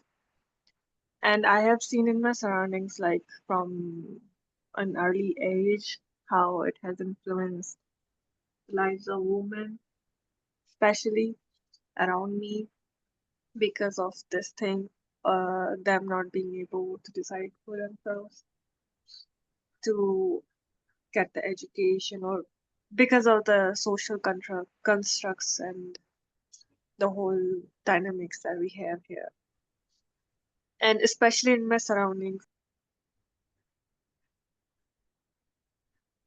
Okay, thank you very much. Faisa, I see you have your mic unmuted. Are you able to comment? Please go Yes, ahead. assalamu alaikum to my colleagues from Pakistan and hello to you, Maria. Uh, they both are what I heard from Anur and what I heard from Zakia, I think. The both girls are have rightly said the conditions of gender disparity in Pakistan are in a grave situation. We do, in our urban settings, we do see a lot less gender disparity, but in our rural areas, the females are quite helpless, and there's no one to talk on their behalf. And whenever some NGO or some legal forum or someone tries to help these women, they start demoralizing them. Negative propaganda starts publishing in the media. So all the good effort, all the hard work, all the time taken, and all the resources spent uh, uh, for the betterment of the women, are women from the villages, women from the suburban areas, it goes into waste because everybody, the clerics and the so-called uh, uh, religious scholars, they come on media and they start saying things as if the work done is against Islam, or they are making women headstrong and they are not following the religion. This is one big major problem. Even as healthcare providers, when we go to periphery or when we go to community, we start working with the people around, we also start taking backlash, and they allow us for a moment or two to go and visit once or twice. But if we make it a habit, or if we make it a routine to go into the community and serve the people, they don't let us do so. So I do agree with these girls, and more or less my own project has is based on such disparities. Thank you. Thank you so much, Dr. Faisa. Okay, that was really, really good. We still have a few more minutes. I would love to hear from somebody else. Musa, Yakubu, are you able to comment? Oh, you were just commenting in the chat. Are you able to unmute? Yes, Go ahead. good day. Musa Yakubu from Nigeria. I quite agree with Faiza Rabani. Fortunately enough, I think we met yesterday on one of the fora here. Yes, if you see that there are disparities between rural and urban communities in terms of service provision. If I'm to take my specific place here where I worked, it's a public sector, tertiary health center in the heart of the state. And in the state here, we have the largest tertiary centers. 3 of them are within this same community. If you look at the distribution of other health facilities, secondary health facilities, we have about 16 in the state. These are in the heart of the provinces, or what we call the districts.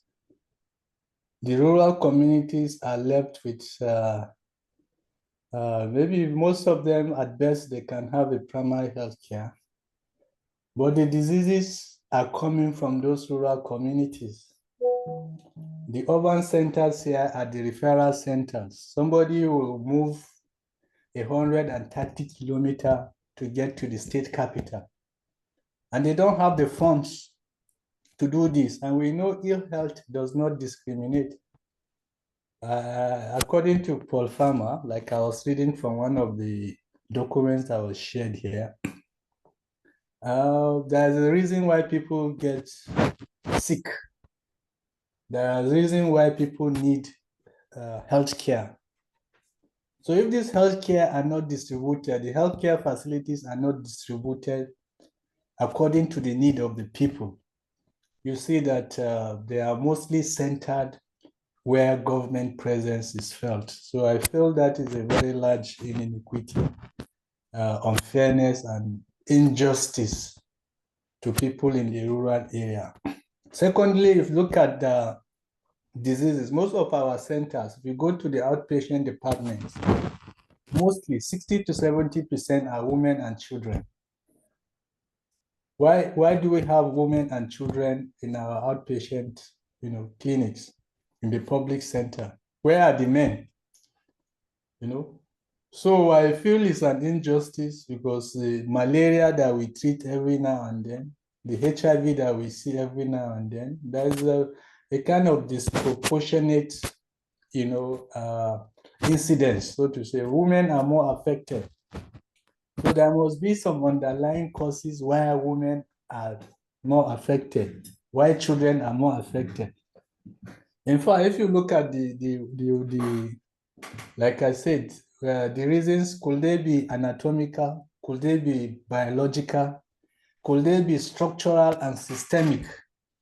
So these are some of the things I feel we need to look at. The funds that are distributed for health facilities. Structurally and systematically, the urban centers have more. The human resource for health, you know, more doctors, more nurses in the urban centers at the neglect of the rural centers. You know, the budgetary allocations, we have more. So if you look at even within the chain of the monitor evaluation, the inputs, we have more inputs coming to the urban centers. We have more activities in the urban centers structurally. So these are all systemic issues that we need to look at. I hope you can hear me.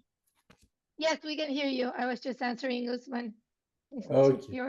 You're audible. Sorry. Keep on going. All right. So these are all inequities in health where I practice. Again, if you look at the triangle of care, you notice that curative aspect of care is giving 70 to 80% of budget allocation. But preventive aspect of care gets less than 20%. But we know that it is better to prevent than to cure. It is more cost effective to prevent a disease than to cure it. The burden of health increases as you move towards curative medicine. So it is good if we can redirect policy to prioritize the rural communities as well, where we have majority of the diseases coming from. It is good if we prioritize policy implementation to see that health workers, human resource for health are distributed to places where they are needed, the rural communities. Okay. So these are some of my submissions. Thank you so much, Musa, for sharing. And we have everybody back in the plenary. So let me switch back to our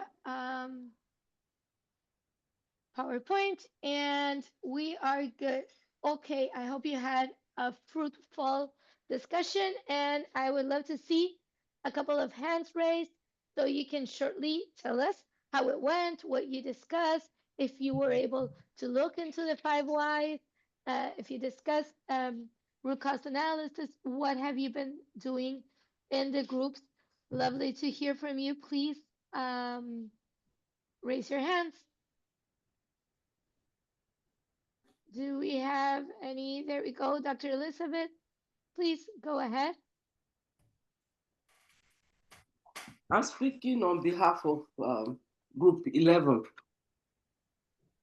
And the topic that came up was, the story that came up of waiting list for access to healthcare in the Republic of Ireland, even for patients in dire need, is too long, especially in the public hospitals. So we went into the whys. Number one was probably a systemic failure. 2, long working hours of health workers leading to mass exits from their system. Number 3 was shortage of manpower. That is, the ratio of the health provider to the patient was not right. Then, number 4, limited funding.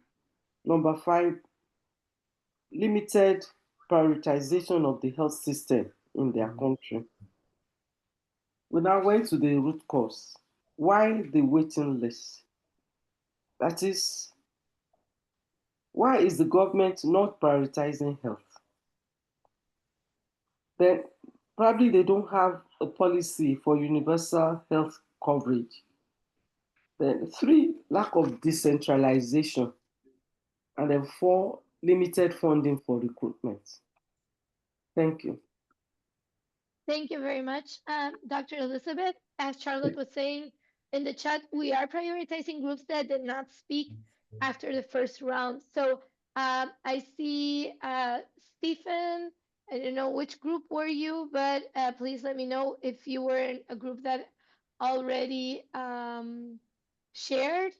Then we will leave a space for somebody else, but I'm asking you to unmute. I think the only person that shared, Maria, was Eric, so Stephen can go ahead. He's not from the same group. Perfect. Go ahead, Stephen.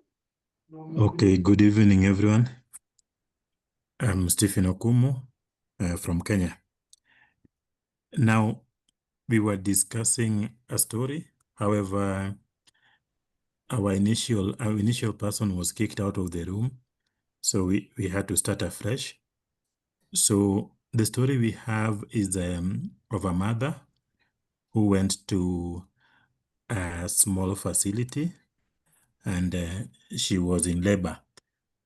So when she got to the facility, after examination, they realized that she needed more specialized care and most probably cesarean section. When the facility called for an ambulance, the ambulances are centrally located to take her to the referral facility. There was a major delay, and the driver was actually demanding for money for fuel for the ambulance.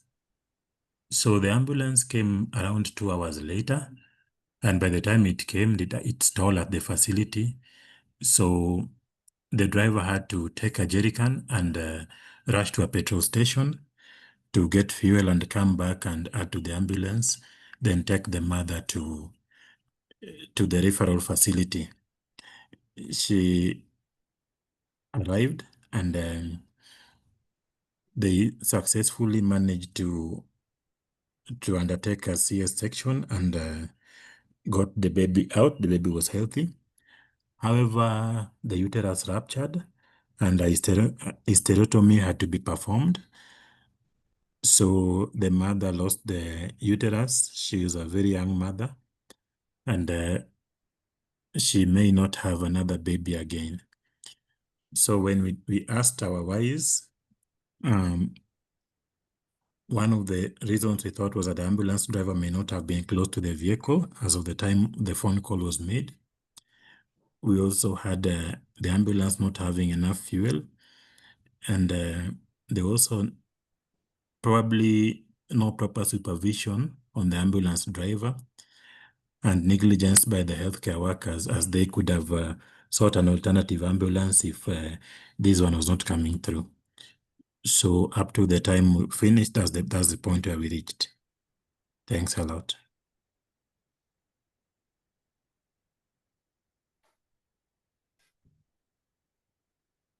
Hey, Stephen? Yes, Maria, I've concluded. Okay. Maria, I see you're muted. We'll turn to Christiane Goy. Christiane, are you able to unmute and you tell us your group number? Our group, hello everybody. Our group number is group 5.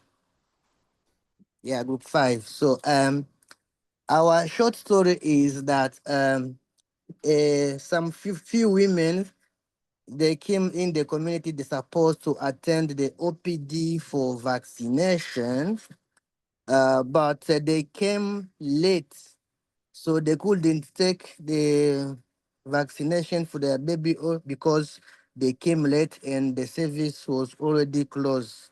So our group the children didn't have their vaccine. So we think that it was because of patients' attitude. They always come late to the hospital because they knew that the hospital service always starts late. And we said that again, the health worker behavior, because we couldn't blame our side too. So we said that the health worker behavior, and for the health worker behavior, we know we have to know the quality of service the being is giving to the population, and the time the health workers start their job, because when the population said that knew that in the hospital women came late to the vaccination because they knew our attitude in the hospital. We said that maybe in the community, so the community meeting to tell them that to the hospital you're supposed to go early to get the service and the vaccination, important of that. So the community leader must talk to their population to tell them all the advantage to go to the hospital, advantage to the children to take vaccination. Also, we say about the supply side. You know, when they supply to the hospital, when you in the chain of where we can put our vaccination, if the vaccination is not sufficient for the patients, maybe the patient will come to the hospital and later they told them the vaccination finished. We will not vaccinate again because we didn't supply. We supply small and we have to wait tomorrow, or we knew that tomorrow maybe they have another schedule. They will have only time that time, and they came to the hospital and we told them that there is no vaccination. So the supply is supposed to supply everything in advance before we start our job. We said that also about information to address to the husbands, because most of time we knew that the social women, they can carry the babies to the vaccination. So we said that we have to tell the community to tell the men that they can be also bring the children to the vaccination. It's not only the job for the women to be bringing the children to the hospital. So they need to involve also to their family issue according to what they're supposed to do normally. Over. Thank you very much, Christian. Um, there's a lot of comments. Thank you. And I think we can hear one last speaker. Faisa, you were in the main session. If you can go and share your app, and then we will go to another group discussion. Hello, everyone. Actually, what we've learned from Stephen's story, and earlier I was in room number 4 with Islam. Um, the story is the same. 25 years back, when I graduated as a doctor, as a medical doctor, as a gynae doctor, the 3 Ds were there: delay in decision making by the family, to how to take care of the safe delivery of the mother, the delay in access to the healthcare facility, a lack of transportation, lack of infrastructure, lack of ambulance services, and and the third delay at the facility level in unavailability of the technical staff, unavailability of the doctors, oxygen, medicines, things like that. 25 years have gone by, but the conditions in lower and middle income countries remain the same. It is not so that we don't bring, as healthcare providers, we bring up these topics or these concerns to the influential. But when it comes to the policymakers, their priorities are entirely different from what's going on in the grassroots level. So we need to work on. So far, we've been listening as I've been in different groups since yesterday. We are thinking and we are talking about we are focusing on maternal and child health, death, or on vaccination, or on older generation. But no one is talking about how to involve the policymakers, how to involve the influentials, how to create more resources and generate funds. And this is something I would like to learn if somebody is working on this as their project. Thank you. Thank you very much, Faisa. And okay, so let's go back to another breakout room. This is 20 minutes. Now we're going to ask you to focus on questions 3 to 5. Okay, so let's look into the root cause analysis using the 5 whys. You're going to go to the same groups. Remember, if you get uh, disconnected or somehow you lose your room, let us know the number and we'll do our best to send you back. If you end up in a different breakout room, no worries. Please be respectful of who's speaking, and then we can try to send you back. If not, please actively participate in the new breakout rooms. So I think we're good. Charlotte, are you seeing this? We can have them in. There we go. I'll see you soon. Thank you.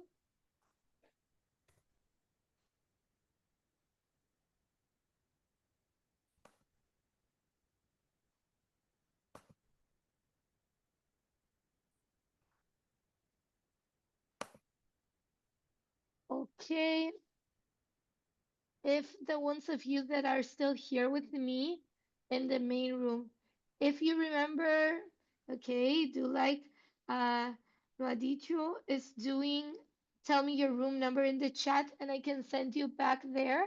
If not, we're gonna keep on talking here and we are gonna still have a productive session, all of us here, so no worries about that. But if you do remember your room number, just put it in the chat and I'll send you there. Still have some people coming in. And Faisa, do you want to keep on working on your case and we can uh, elaborate on the 5 whys? I'm unmuting you. If you're able Yes, to yes, hear yes. me, go Why not? ahead. That's great. Let's go ahead. Let me bring the template so we can follow that one. Just give me 1 second. And here it is. Okay, so here are the 5 whys, and we can discuss it as in detail as possible. There's a lot of us here. Please raise your hands so I can unmute you so we can all participate. Um, if may Yes, please. start with the first why. Why does the situation happen? Like we were discussing when the entire group was here. So why such things happen? Because whatever I've seen in my career, what I've seen in my, I've worked in every component of health. The thing is, the policies which are made in air conditioned rooms with all the technical staff and all the donors and all the vertical programs and all the government representatives and NGO representatives, they are so beautifully written and they are so convincing to see. But when it comes to actual implementation, the gaps come at the implementation level. Either we don't have the ample or optimal quantity of resources to carry out what we've written in our policy, or we don't have the amount of people, whether they're in the administration or their technical hands, who are going to actually make things work at the mid-level, or we don't have actual people who are working on the ground or who are working at the community level. The problem of poor infrastructure, the problem of bad roads, the problem of electricity shutdown, the lack of safe drinking water, the lack of healthy food, the prevailing malnutrition amongst women, young girls, and children remains there. The non-availability of medicines at the healthcare facilities, the lack of vaccines at the level, the absenteeism of the staff, and the unwillingness of males or family influentials or the local influentials to contribute their part remains again the same. Whatever government comes in, whatever political party comes in, they give priority to health and well-being in their manifestos. But when they start ruling, when they start come into the power, their priority changes. So these are the things which need focus. And until and unless the healthcare providers who are actually working in the field, in the community, with the people, and especially the poor people, the underprivileged people, the marginalized people, we will not be able to benefit anyone. We have duplication of services. We have wastage of resources, but no one talks about this. Thank you. Thank you very much. Faisa, who would like to comment? Please raise your hand. Remember, if you're not in the room that you were before and you don't remember your room number, there's no problem. This is the main session. This is where we were all together. And us that are here, we are still working. We are following the template, and we're working on Faisa's case. So please raise your hand so I can unmute you, so I can so we can hear from you, and we can discuss on the five whys. Faisal was working on one. Um, I see Deborah is there. Can you speak? You can unmute yourself. Thank you so very much. Am I audible? Yes, you are. Please go ahead. Are you able to hear me? Thank you so much. So I think I agree with the previous speaker in the submission of being unable to translate the policies and also agreements that are made on health systems and how we can be able to improve healthcare delivery. So my experience is that most of the time when we come together, it has become an academic exercise where we will sit and discuss what we feel will be able to help to improve healthcare delivery. And sometimes also maybe it's what is contributing to the attitudes that we see in the healthcare service workers. You may find that there's a certain service that they need to provide. However, they have the challenges with logistics that they can be able to use to deliver the services to the community. Hence, they do not take it seriously. And like policymakers, when they visit some of these places, sometimes they do just pronouncements, and sometimes there are makeshifts, like where you cover up.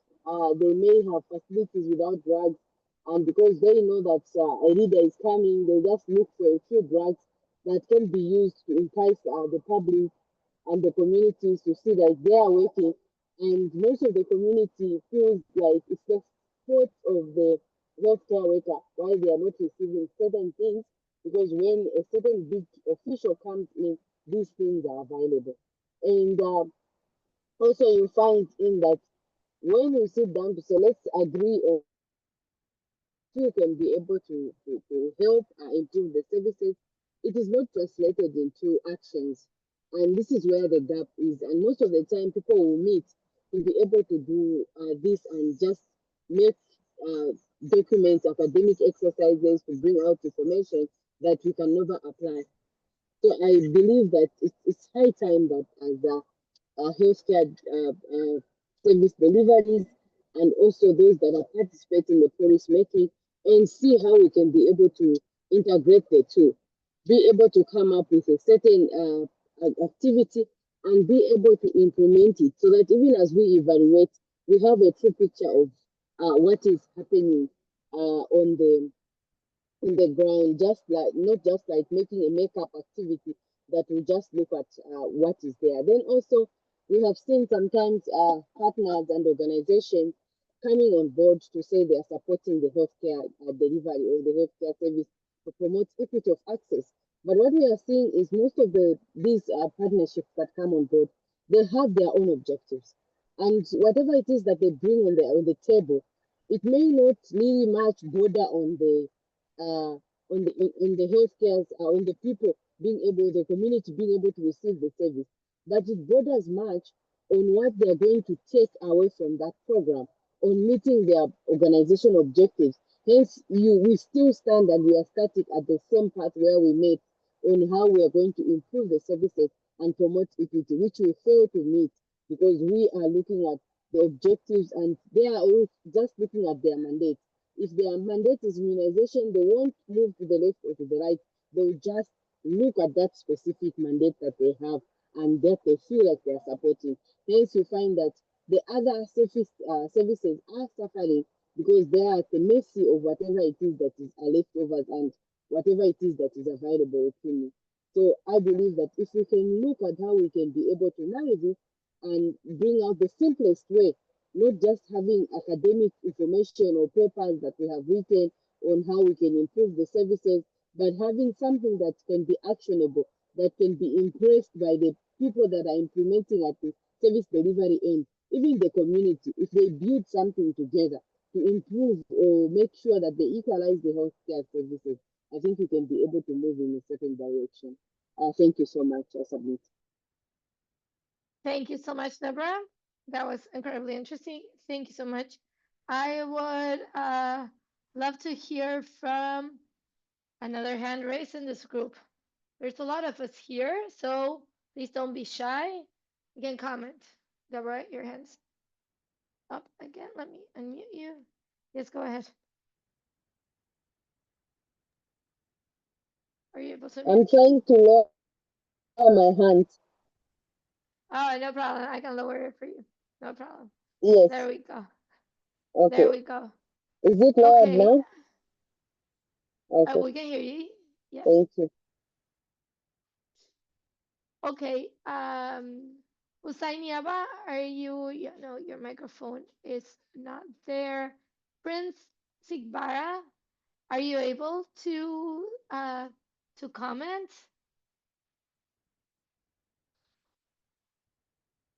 If you're able, or Mukhtar Danmalan, I'm asking you to unmute, so you should see a sign in your screen.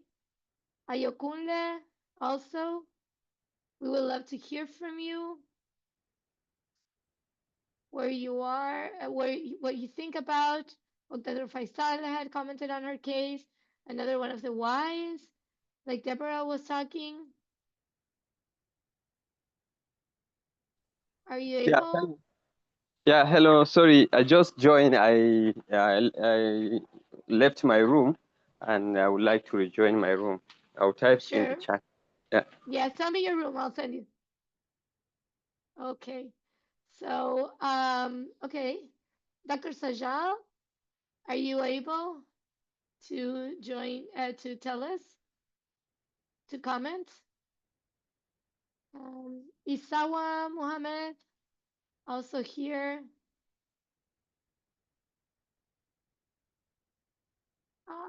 We're very quiet today, but I want to hear your voices. I want to hear you commenting. Torju Agbo, are you able to speak? Usman, Ibrahim, that you were here with us. Go ahead. Hello, good afternoon, everybody. Good afternoon. Yeah. I've been struggling to follow the conversation because of network. It keep kicking me in and out. And yesterday, I think I was in a different room, but I just want to commend everybody for all their contributions. And personally, I'm working on my project, so I don't know if I should share that here.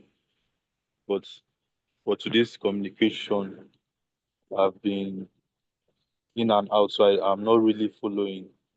So I can only share what I'm working on. That's okay. Okay, you can share what you were working on. If you have your case, we were talking about Dr. Feistas, but go ahead with your case in the meantime, please. Okay, so for me, my case is actually based on health workers. You know, many health workers um, are not properly trained. By the way, I'm from Nigeria, so many health workers are not properly trained, and the interrelationship between health workers sometimes is the main cause of uh, disparities that happen in the course of immunization. Like recently, I went for an immunization training somewhere in the northern part of Nigeria, and there was a case where the M&E officers and the consultants from the sponsor, or sorry, the donor NGO, they both had different figures, and they were supposed to have the same figures coming from the health center where they were carrying out the vaccination, but they had different figures. So when we discovered that the consultants were reluctant to share data with the M&E officers from the community, that the local government area where they were working, and the local government M&E officers were also reluctant to share their data with the consultants from the donor NGO. So at the end of the day, they both had different figures. And if we don't have the same figures from, or we don't have a consolidating data, we'll always have problems with implementing projects, especially when it comes to immunization. So I think we need to do more in the aspects of capacity training for both the health workers, the M&E officers, and the consultants from the NGOs. They need to work together and share data so that we have uniform data at the end of every exercise. Thank you. Thank you very much, Sergio. That was really interesting. We have a few more minutes for somebody else that wants to comment the cases. Deborah, go ahead. I see your hand raised. Yes, please. Thank you so very much. I think the previous speaker on the issue to do with immunization, that is very interesting because usually the challenges with documentation are high on the immunization end, and you may find that also it depends on how these immunization activities are conducted.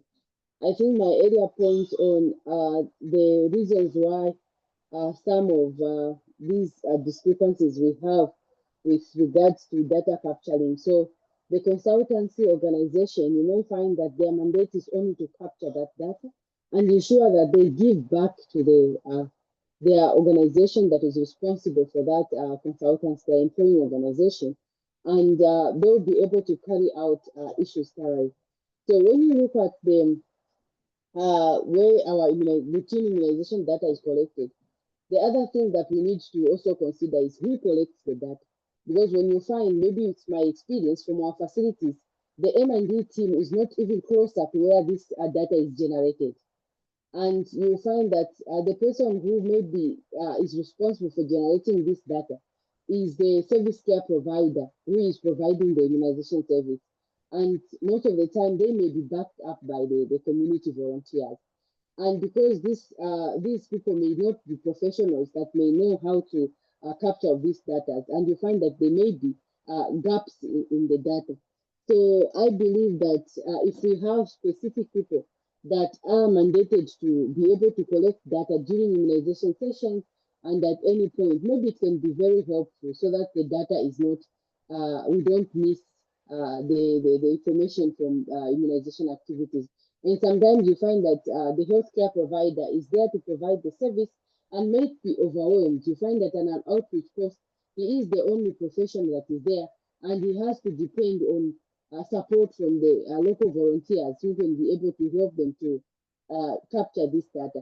And as they are immunizing and providing the service, they may not see one or two things because the gap may not only be in our registers or in the M&E data, but you find that even in the documents that are given to the mothers or the caretakers or the parents, you find that they may be missing documentations because this healthcare worker is um, overwhelmed. So we need to try and see how we can be able to have a coordinated immunization activity and how we can have people that are specifically trained, or if we cannot train, well orient them. And if we can do better, even those that are employed specifically to collect data on immunizations and doing these activities, I think we can be able to reduce the gaps, and maybe this can bring the harmony between the data that is collected by the consultants and the data that is being collected by the healthcare providers. We can marry the two. Or maybe if we don't want to duplicate the work, we can ask the consultants to support not only generating their own data, but also including whatever data they collect into the routine data that is there at the health facilities, just to see how we can be able to marry the two and also maximize the effort from the support that we are receiving from partners. I think that's my comments on your project. Thank you so much. Thank you so much, Deborah. Everybody's going to be coming back from the breakout rooms. So we're going to give them just 1 second so they get back.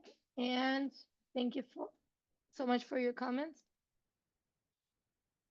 Bring back my other screen. And there we go. Okay. Breakout rooms are closing. And okay. Welcome back, everybody. Happy to have you back. Great. Okay.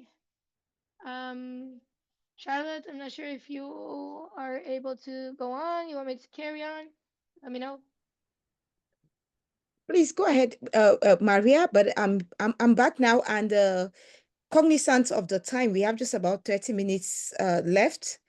So we may not be able to, we may hear only 3 groups. We didn't hear group 1 before, so I don't know if group 1, you're ready. So the first 3 groups to type their group number in the chat will get to present.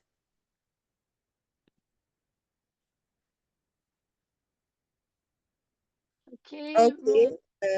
Room 8, room 5, one last one. And please, you have just about 3 minutes each, and room 1, okay? So let's start with room 1 since we didn't hear them before, and then we listen to room 5, and then we'll end up with room 8. Is that okay, Maria? So That's perfect. Okay, so it's Irene Ramatu. We're asking you to unmute. Ramatu, are you able to unmute? If you are the one sharing, okay. Thank you so much. Hello, everyone. So I'm talking on behalf of Group 1. So my team and I had an interesting discussion since the beginning of the session today.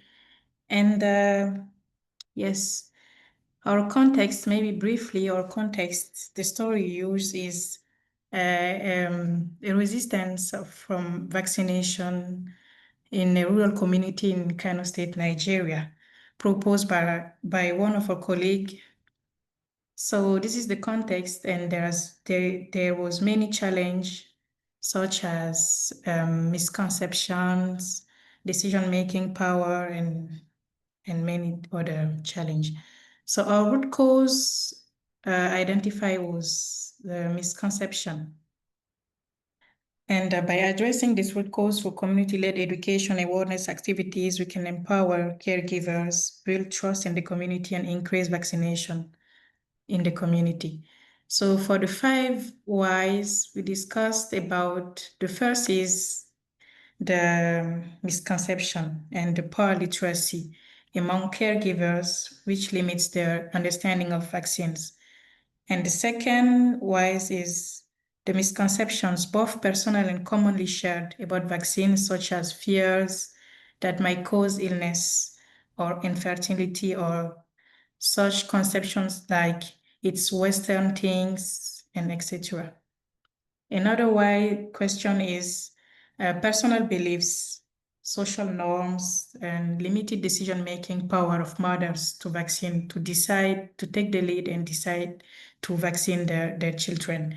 And also a general lack of knowledge about vaccines. Another why question was the lack of exposure to health education and the systemic structural aspects, such as nearby health facilities and absenteeism or inconsistency of community health workers. Also the low motivation and broader organizational systemic issues, which altogether contribute to vaccine hesitancy. And the last why question is because the health interventions are not sufficiently community-led, leaving caregivers and local leaders, also families, without the empowerment and participation needed to address misconception and engage with vaccination programs effectively. Thank you. Over. Okay, thank you so much, Ramatu. We are going to go directly to, I think it's Vivian, forum 5, group 5. We actually nominated who is going to present for us. So I think he's there. He's gonna. No, we need to know his name. So, or he has to raise the hand so that we can unmute, because he's not able to unmute on his own. Okay, let me. He's Mr. I've forgotten his name. God. So, group 5, if you were nominated to present, can you raise your hand? Meanwhile, we can listen to group 8 then. So Mr. Mahmoud Shehu. Mahmoud Shehu is the one presenting for group 5. Okay, I'm asking Mahmoud to unmute. Mahmoud, you're asked to unmute. You should get a prompt on your screen asking you to unmute yourself. Hello, okay. Can you hear me now? Yes, loud and clear. Can you hear me? Yes, yeah. Loud and clear. Yeah, we were discussing, our story is on the prison service correctional centers that were marginalized when it comes to issue of equity in providing health services to them. And we came out with some of the causes. Part of the causes we highlighted during our discussion is we talk about the corrupt practices on the part of the government and the people, the caregivers there in the correctional service centers. So most of them, what is supposed to be given to them in terms of medicine, healthcare services, we are diverted to another means through corruption practices. So, and the needed health service care are not properly given to them as a result of these corrupt practices. So another is bad governance.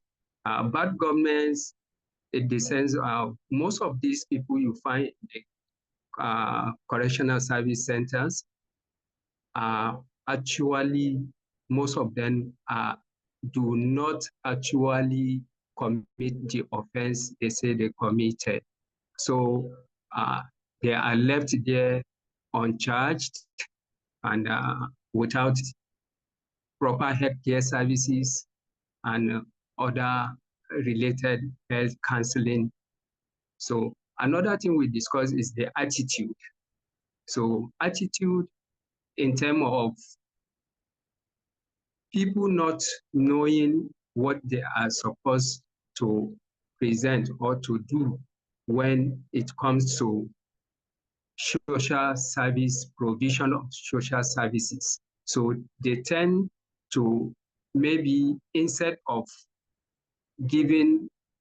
realizing what they are there for, they tend them to be in other parts of the world and therefore providing them little or no services. And most of these healthcare workers, then they have shortage of or inadequate deployment of health workers to these correctional services.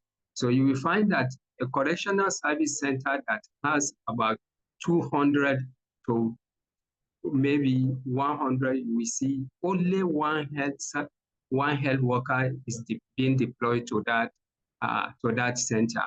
And when you go to that center, even the dispensary common, even this ordinary paracetamol, sometimes you will find the medicines there, tablets there, or the medicine taken there, they are inadequate to cater for the needs of those inmates that are there. So apart from issue of bad government and corrupt practices that jeer off all these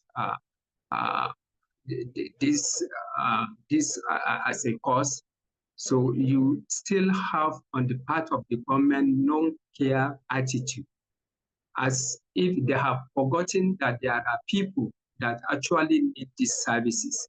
There are people that need more care to be given to them. So they suffer neglection.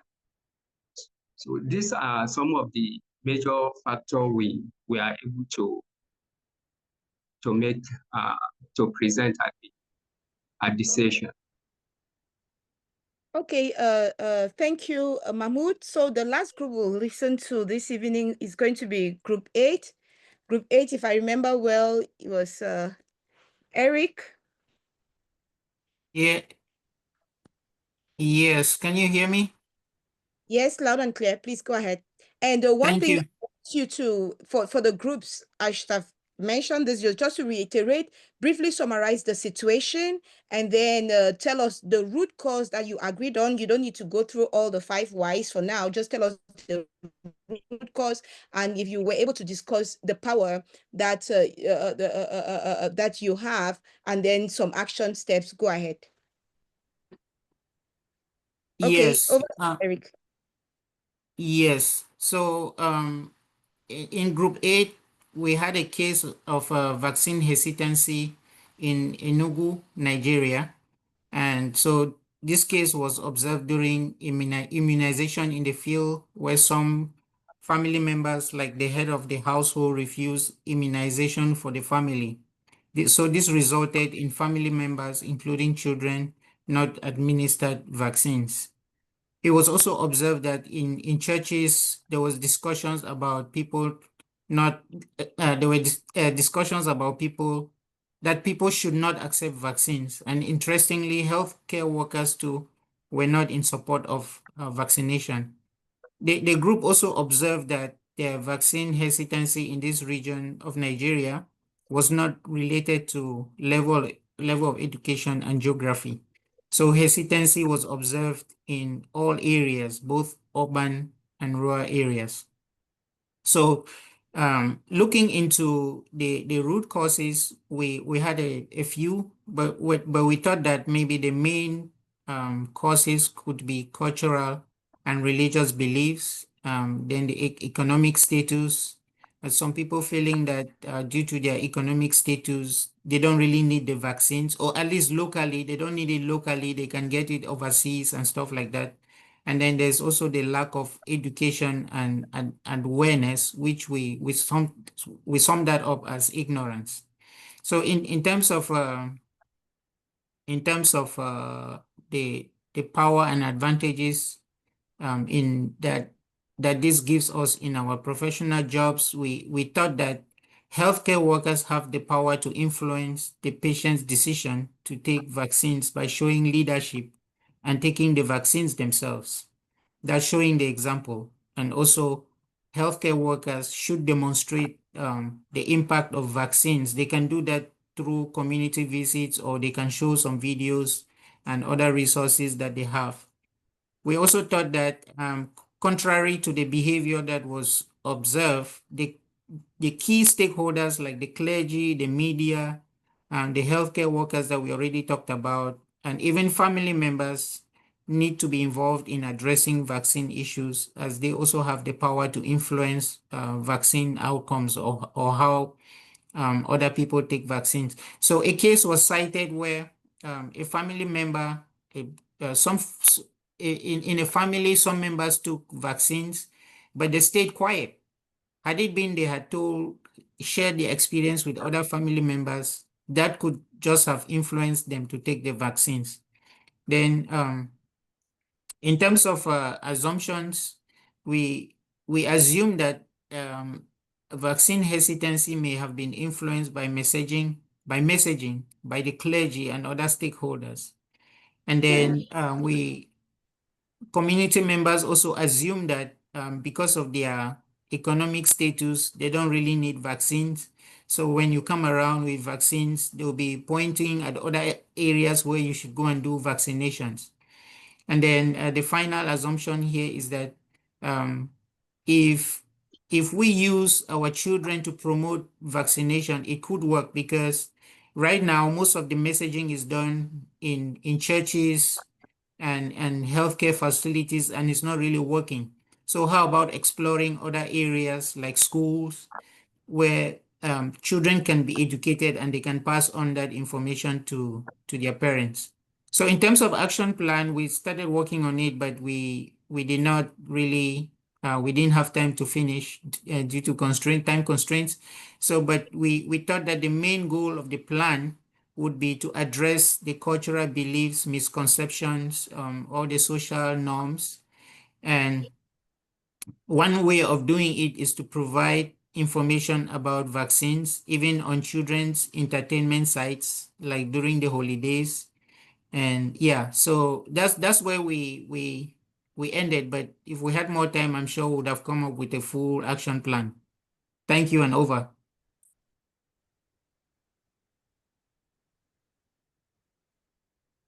Thank you very much for sharing. Charlotte, I think we lost you.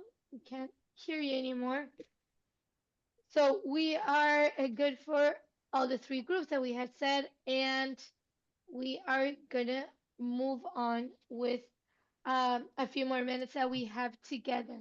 So I suggest that we go to 10 minutes breakout rooms.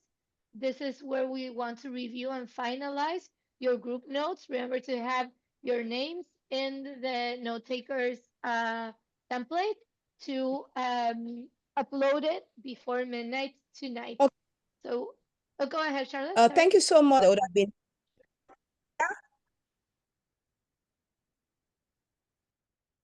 I think we lost you again, Charlotte. Okay, no problem. If you're able to open the groups, then we can move there for 10 minutes or Hi, I got disconnected. So I was saying, because of time, we can go to the what happens next section. We'll present for 5 minutes, the next steps, and then we can, before going to the sending people to the breakout rooms to finalize their work. So are you able to present that? Yeah, of course. So let's go back to what we need to finish today. Everybody has to check that your note taker has submitted your group notes. They were saying in the chat, everybody was asking the group takers to share the work that you've done. It's all going to be in a publication that will be in the platform. Remember to check that you have your group numbers there. And then you have to add a comment to at least two of other group notes. So you will look at other groups that have already published and you will read that case, what they've said, how they've analyzed that specific situation, and you will leave a comment that makes sense, not just that is great, and you have to make it that it makes sense to others reading. Let's move on. For some reason, this is not moving. There we go. Okay, just to summarize again, the key deadlines are in red. September 12th, that is this Friday, you have to submit your project, and this is required, and this is the date that I don't want you to miss out on and that you need to remember for this week. You will have peer support sessions tomorrow and on Friday to look into what needs to be presented. And anything that you need, you do not have to suffer in silence. We are highly recommending you to join. If you're doing fine with your project, join anyways and help others move forward with theirs. Let me see. Okay, support sessions. Let me share this link in the chat. Like I was saying, if you're doing fine, that's great. Please join anyways so you can help out other of your colleagues that might be struggling. Okay, chat is this link is in the chat for all of you to have handy. And moving on, don't forget that you have to share your day 3 feedback. And this is also a link that you can find in the chat now. And this is mandatory for course certification that you share your feedback. If you haven't done it for yesterday, please do it as well. You have to submit it post session. The ideal situation would be we finish today in a few more minutes, and then you go straight to the platform and you submit your post session feedback. If you can't do it right now, you have time until midnight. For the note takers, just a quick reminder, you will find it on day 3. Uh, there's a place where you can submit. You create a new topic with your group number and your name, and you upload as an attachment the Word template. You can also copy notes if you want. There's space to that. Okay, how to write up your course project. Okay, remember we have a time pressure today, 3 days remaining to write your project. You have until Friday. After that, you will have 5 days to complete 3 peer reviews. You will receive other colleagues' work and you will have 5 days to review them and to give thoughtful reviews and thoughtful feedback. After that, you will have 5 days to submit your revised project because you will receive it with the feedback from 3 colleagues. So these are the timelines that we're looking at. Okay, so these are the steps that are already in our rubric. You can follow those and some guiding questions for the personal story. Explain who, what, when, where, why, and how. Okay, on step 2 that we're working on the root cause, go beyond what is on the surface, dig deeper. Why did this happen? Okay, uh, find the root cause that you can influence. Okay. Step 3 is understand. Sorry, I went past this. Sorry about that. Okay, what is the problem? Okay, so think about these questions and what are your answers? You have to look at the problem in a different way. You have to create your action plan. Remember that we spoke about this earlier today. It has to be a practical plan, something that is with the community, okay?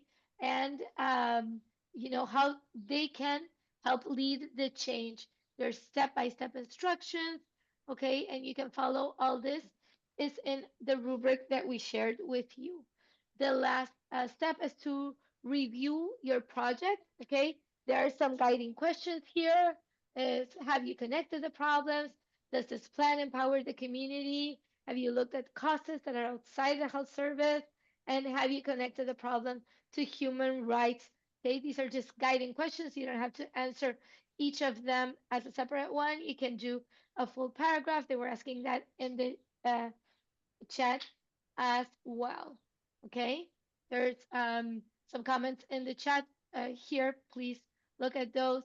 And how to submit your course project. We will look into this in our peer support sessions, but you can go to day 5 and where it says submit your draft course project with the red arrow is showing here. You can upload the course, you can upload your project. You have time until midnight on Friday, September 12th. Okay. Let's look into the honor code. Okay, this exercise develops authentic peer interaction and feedback. So, honest sharing experiences, challenge, and insights with peers. And this is where we learn from theirs in return. So, your responsibility is to uphold the honor code and maintain our learning community as a space of trust, integrity, and genuine professional growth. If you violate this honor code, you will be removed from this exercise. You will lose any prior TGLF certification. You will be prohibited to participate in other of the Geneva Learning Foundation courses, and we will notify your employer. So please be advised of this and honor the code. You're expected to follow this honor code to uphold high standards of academic integrity, which is what we all aspire to in this and every other TGLF courses. Um, General principles, okay, core requirements. Your assignments and creator projects must represent your own work and thinking, okay? You must acknowledge any and all external sources that you have used and you could have used in this work. You may not engage in any activities that dishonestly improve your results or damage other results. Okay, in our peer learning environment, we have community assignments. Okay, so you will see others' work only after posting your own. Keep this in mind. You won't receive other projects to review if you haven't posted yours. In the course project, you do not share your project unless explicitly permitted by facilitators. And the construct collaboration, the discussion of learning activities is encouraged. Peer dialogue is essential to our learning model. Okay, we do not accept plagiarism, so always cite sources, including when building upon ideas from peers in this exercise. These are some guidelines for AI, and please take this into account. So we will have core principles about honest work. Your assignment should demonstrate your own understanding and experience and critical thinking skills.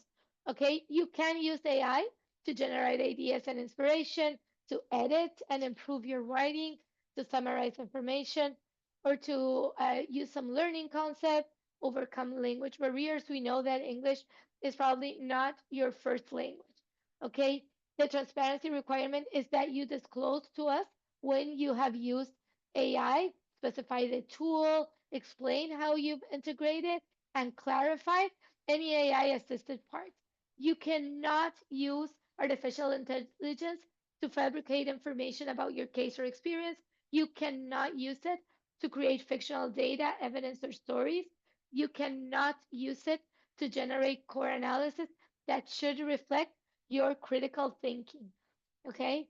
Detection and consequences. We do utilize specialized software to detect undisclosed AI content, and any violation of this will result in removal, certification cancellation, and employer notification, as I was saying before. So please keep this in mind. I think we're on time. Charlotte, do you want to give them a few minutes to finish the notes in the groups, or how do you see it going? We have literally 5 minutes left in our session. Yeah, I think we can open. And thanks, Maria, for everything. Thanks, everyone, for the active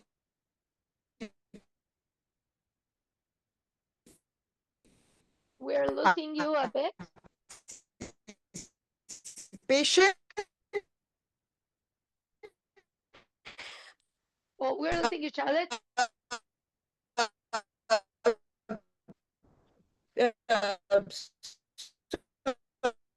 I think we lost you again. It must be your connectivity. We will be sending you to the same rooms. You have. Really encourage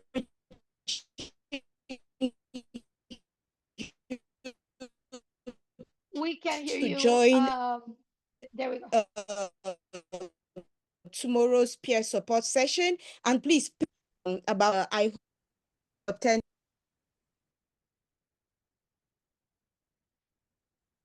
Sorry, Charlotte, I think you broke up again. If you're able to send them to um, the breakout rooms, that would be great. And then they will have just a few minutes to finalize their note takers template to be able to post that before midnight. Please remember that. Okay.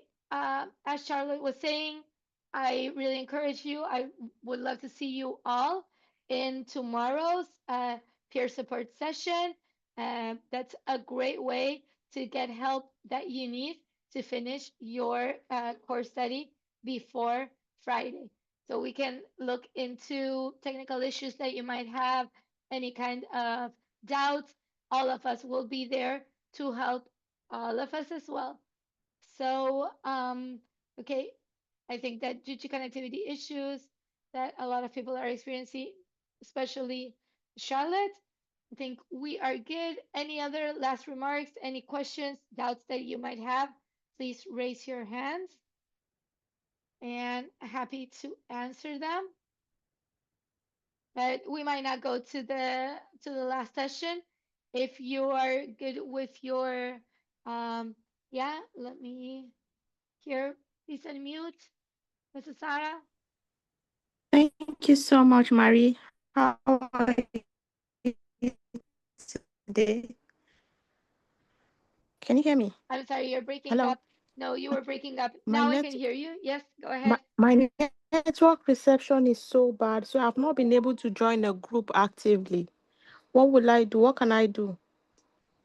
Okay, you can review other of the groups. You weren't in the main session with us for a little while. Yes, yes. Okay, so that would be your group. So those of you who, because of connectivity issues or because you were unable to move back to your groups and that stayed with me in the main session and we Okay. discussed Faisa's case and so that's also a case. So don't worry about that. Just make sure that you still comment on other people's groups. Okay, no problem. But how will I be able to get the information that was discussed in the main group? We will still be, you won't have a note takers template, but we will still be you know uh, don't worry about the note takers template because we do have a record of who stayed in that group, but you still have to comment on other groups in the publications. Okay, all the group notes are going to be posted in the platform. Everything that you need is in the platform. Also, remember that the community section is where you will get direct contact with us and with your other colleagues. So, although we're ending this session now, you will go to the platform and ask anything else that you need in the community. Just make a post Thank you so and much. ask it. Yes, Okay, we're thank happy you. to help you out there. Okay, thank you. Thank you. Have a lovely day. And thank you so much. Anybody else that has any questions before we part? Group 9, I see that you said that you haven't finished your group discussions. No worries. You can post it up until where you were and how you ended, and we will still be able to comment, and other groups might not have ended their discussion as well. So no worries there, Sakia. You can just upload the file with as far as you've gone. Charlotte or Rita, any last remarks? I think we're on time. I just opened the rooms for those that still want to maybe do a last check-in in their breakout rooms before the separate. So that's okay. But I was saying earlier on, I don't know if you're able to hear me now, Maria. Now I can. Before we weren't able to. Yeah. So I was just saying that I was encouraging everyone to join the peer support sessions tomorrow so that we can practically listen to the group presentations. There was not enough time maybe to give feedback. So tomorrow we are going to dive deeply into, how to do a root cause analysis and to say when we are asking the 5 whys technique is not about you looking for 5 reasons why a situation happened, but trying to dig deep into the situation to understand which cause is actionable, which cause are you able to act on that will bring about a change in the situation. So please join tomorrow's peer support session to hear about that. And also look out for the group work feedback from yesterday. It will be very useful and valuable for you as you write your project. We are also going to share the feedback from today's group work with the rest of the group. So thank you so much, Maria, for being there and for being able to go through the slides. And so sorry about the connectivity issues. No problem. My pleasure always. So we can wait a bit for people to come back, or how do you want to handle it? We still have a few here. Somebody say room 6.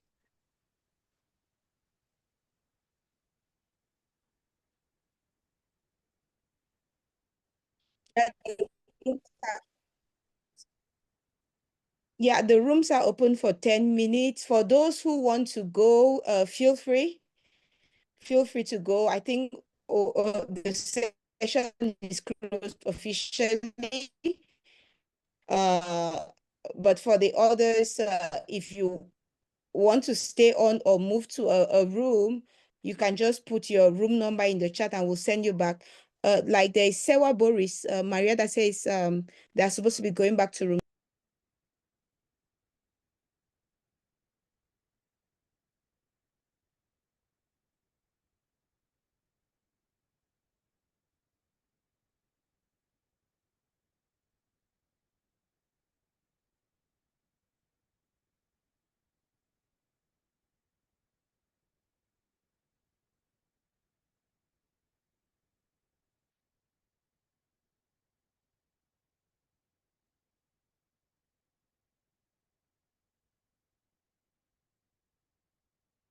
Okay, I'm sending those of you who are saying the names.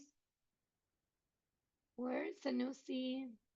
Sanusi, what's your room number? If you remember your room, I can send you there.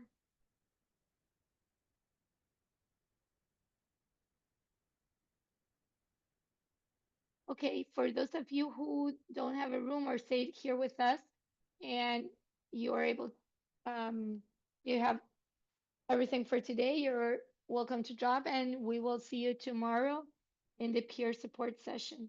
If any of you still needs to go to the room, take Kasimu, room 5, there we go. Please let me know to which room you need me to send you to.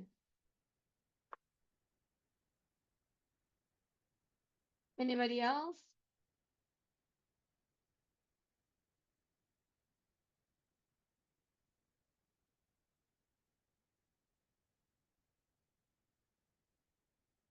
Okay. So here, So for Zara, tomorrow is a peer support session. It's no longer a live session like this one, like the discovery and the exploratory. So it's going to be different. So we might or might not use breakout rooms tomorrow. It really depends. So don't expect to be in the same room number.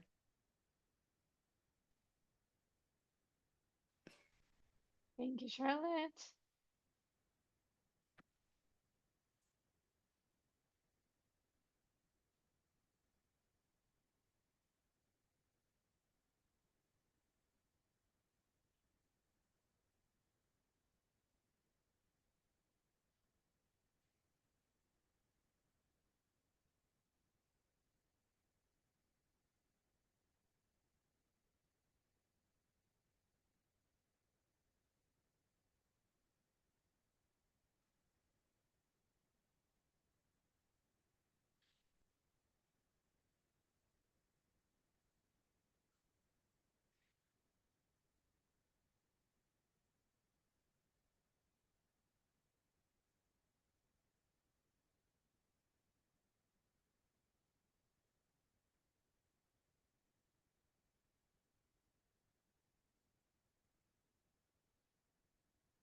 Okay, Maria, I'm not hearing anything, but I noticed that in the platform for day 3 exploration day, there are people posting, I guess, starting discussion, and that is fine, just to make sure that that's not confused with what is required, which is only note takers create topics or posts, and then everyone else has to put at least 2 comments. But more discussion, more dialogue, of course, is wonderful.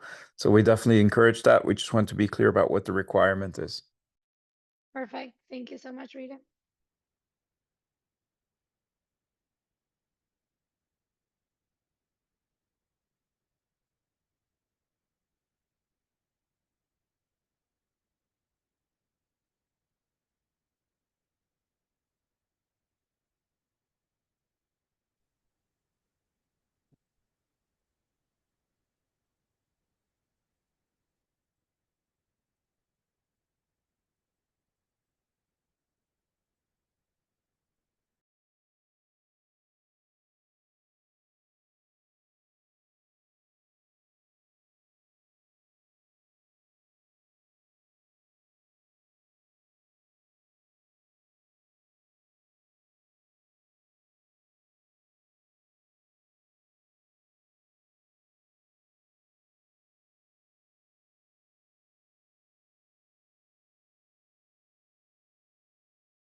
If anybody else in this room wants to go to their room number, please let me know in the chat which one it is so I can assign you there.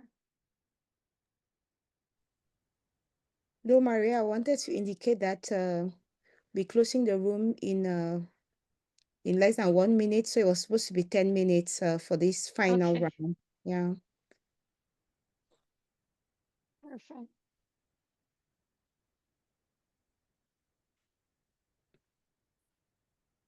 Blaze, and that you're writing in the chat, we're finished with the rooms now.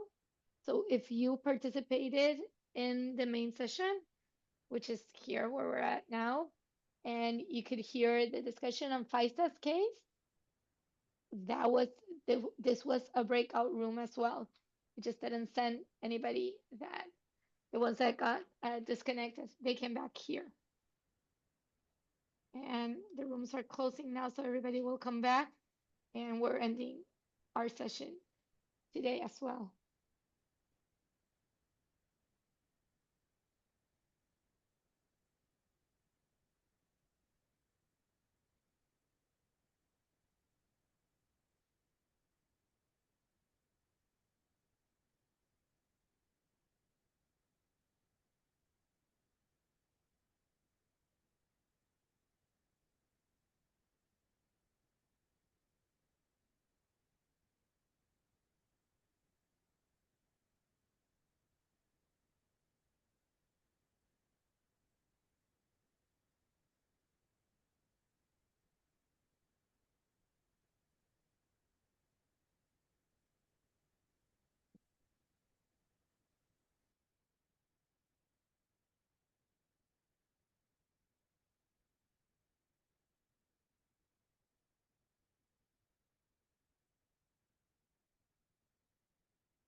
Okay, welcome back, everyone. Hope you were able to make some progress with your group work.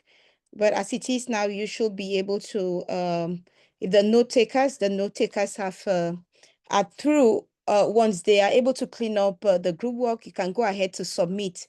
And please, only note takers are allowed. Only note takers are allowed to create, to start a discussion in the discovery day discussion forum, that is group notes. So what other participants should do is to comment. If you read a group's notes, you can comment after, because when a discussion is, a topic is created on the platform, on the discussion forum, you are able to comment. So if you have any comments, don't create a new topic, just add your comments under the group notes that you read. So that's very important, so that though conversation is encouraged on the platform, the more the ideas, the more the insights, the better for peer learning. But for the sake of orderliness and coherence, it could be better to actually put in your comments under a particular note that's connected to the notes or the group work that you're commenting on. So I thought it was valuable to do that reminder while everyone that is still there is in the room.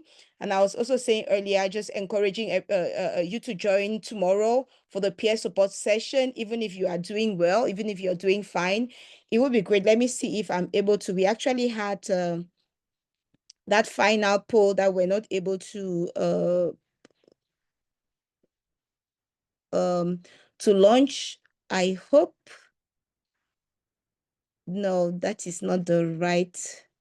So let me see the poll, which is just asking if you're able to join tomorrow's peer support session. I highly encourage you to join, because definitely there'll be something more to learn, especially when it comes to the root cause analysis, because you identifying the right root cause is the foundation of you developing an action plan that will actually make a difference. And that is the whole purpose of this peer learning exercise. This course is for us to be able to take action to end inequities. So if we are to do that, we need to be able to get to the root cause of the challenge, the problem that is being faced by our communities, and be able to act on it. So we really look forward to connecting with you tomorrow. And we thank you all for your patience.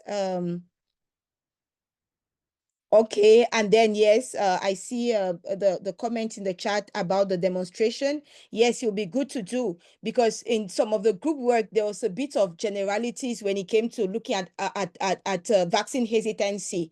It was not the story of a particular situation, a specific situation. For example, a household where a father is refusing vaccines for the child, the mother is accepting, but because of gender. So if you have that specificity, then you go to the root cause. If it's a lack of information, then you know that in that particular community, there is a need for, sensitization around this particular men's group, barber's shop. That's just an example I'm giving, but tomorrow we can be able to look at specific examples like this and see how you do a coherent root cause analysis to be able to map out the action, the goals, and the action steps that you'll take. So thank you very much again, everyone, and thanks so much, Maria and Reda, for all of the support, and see you tomorrow.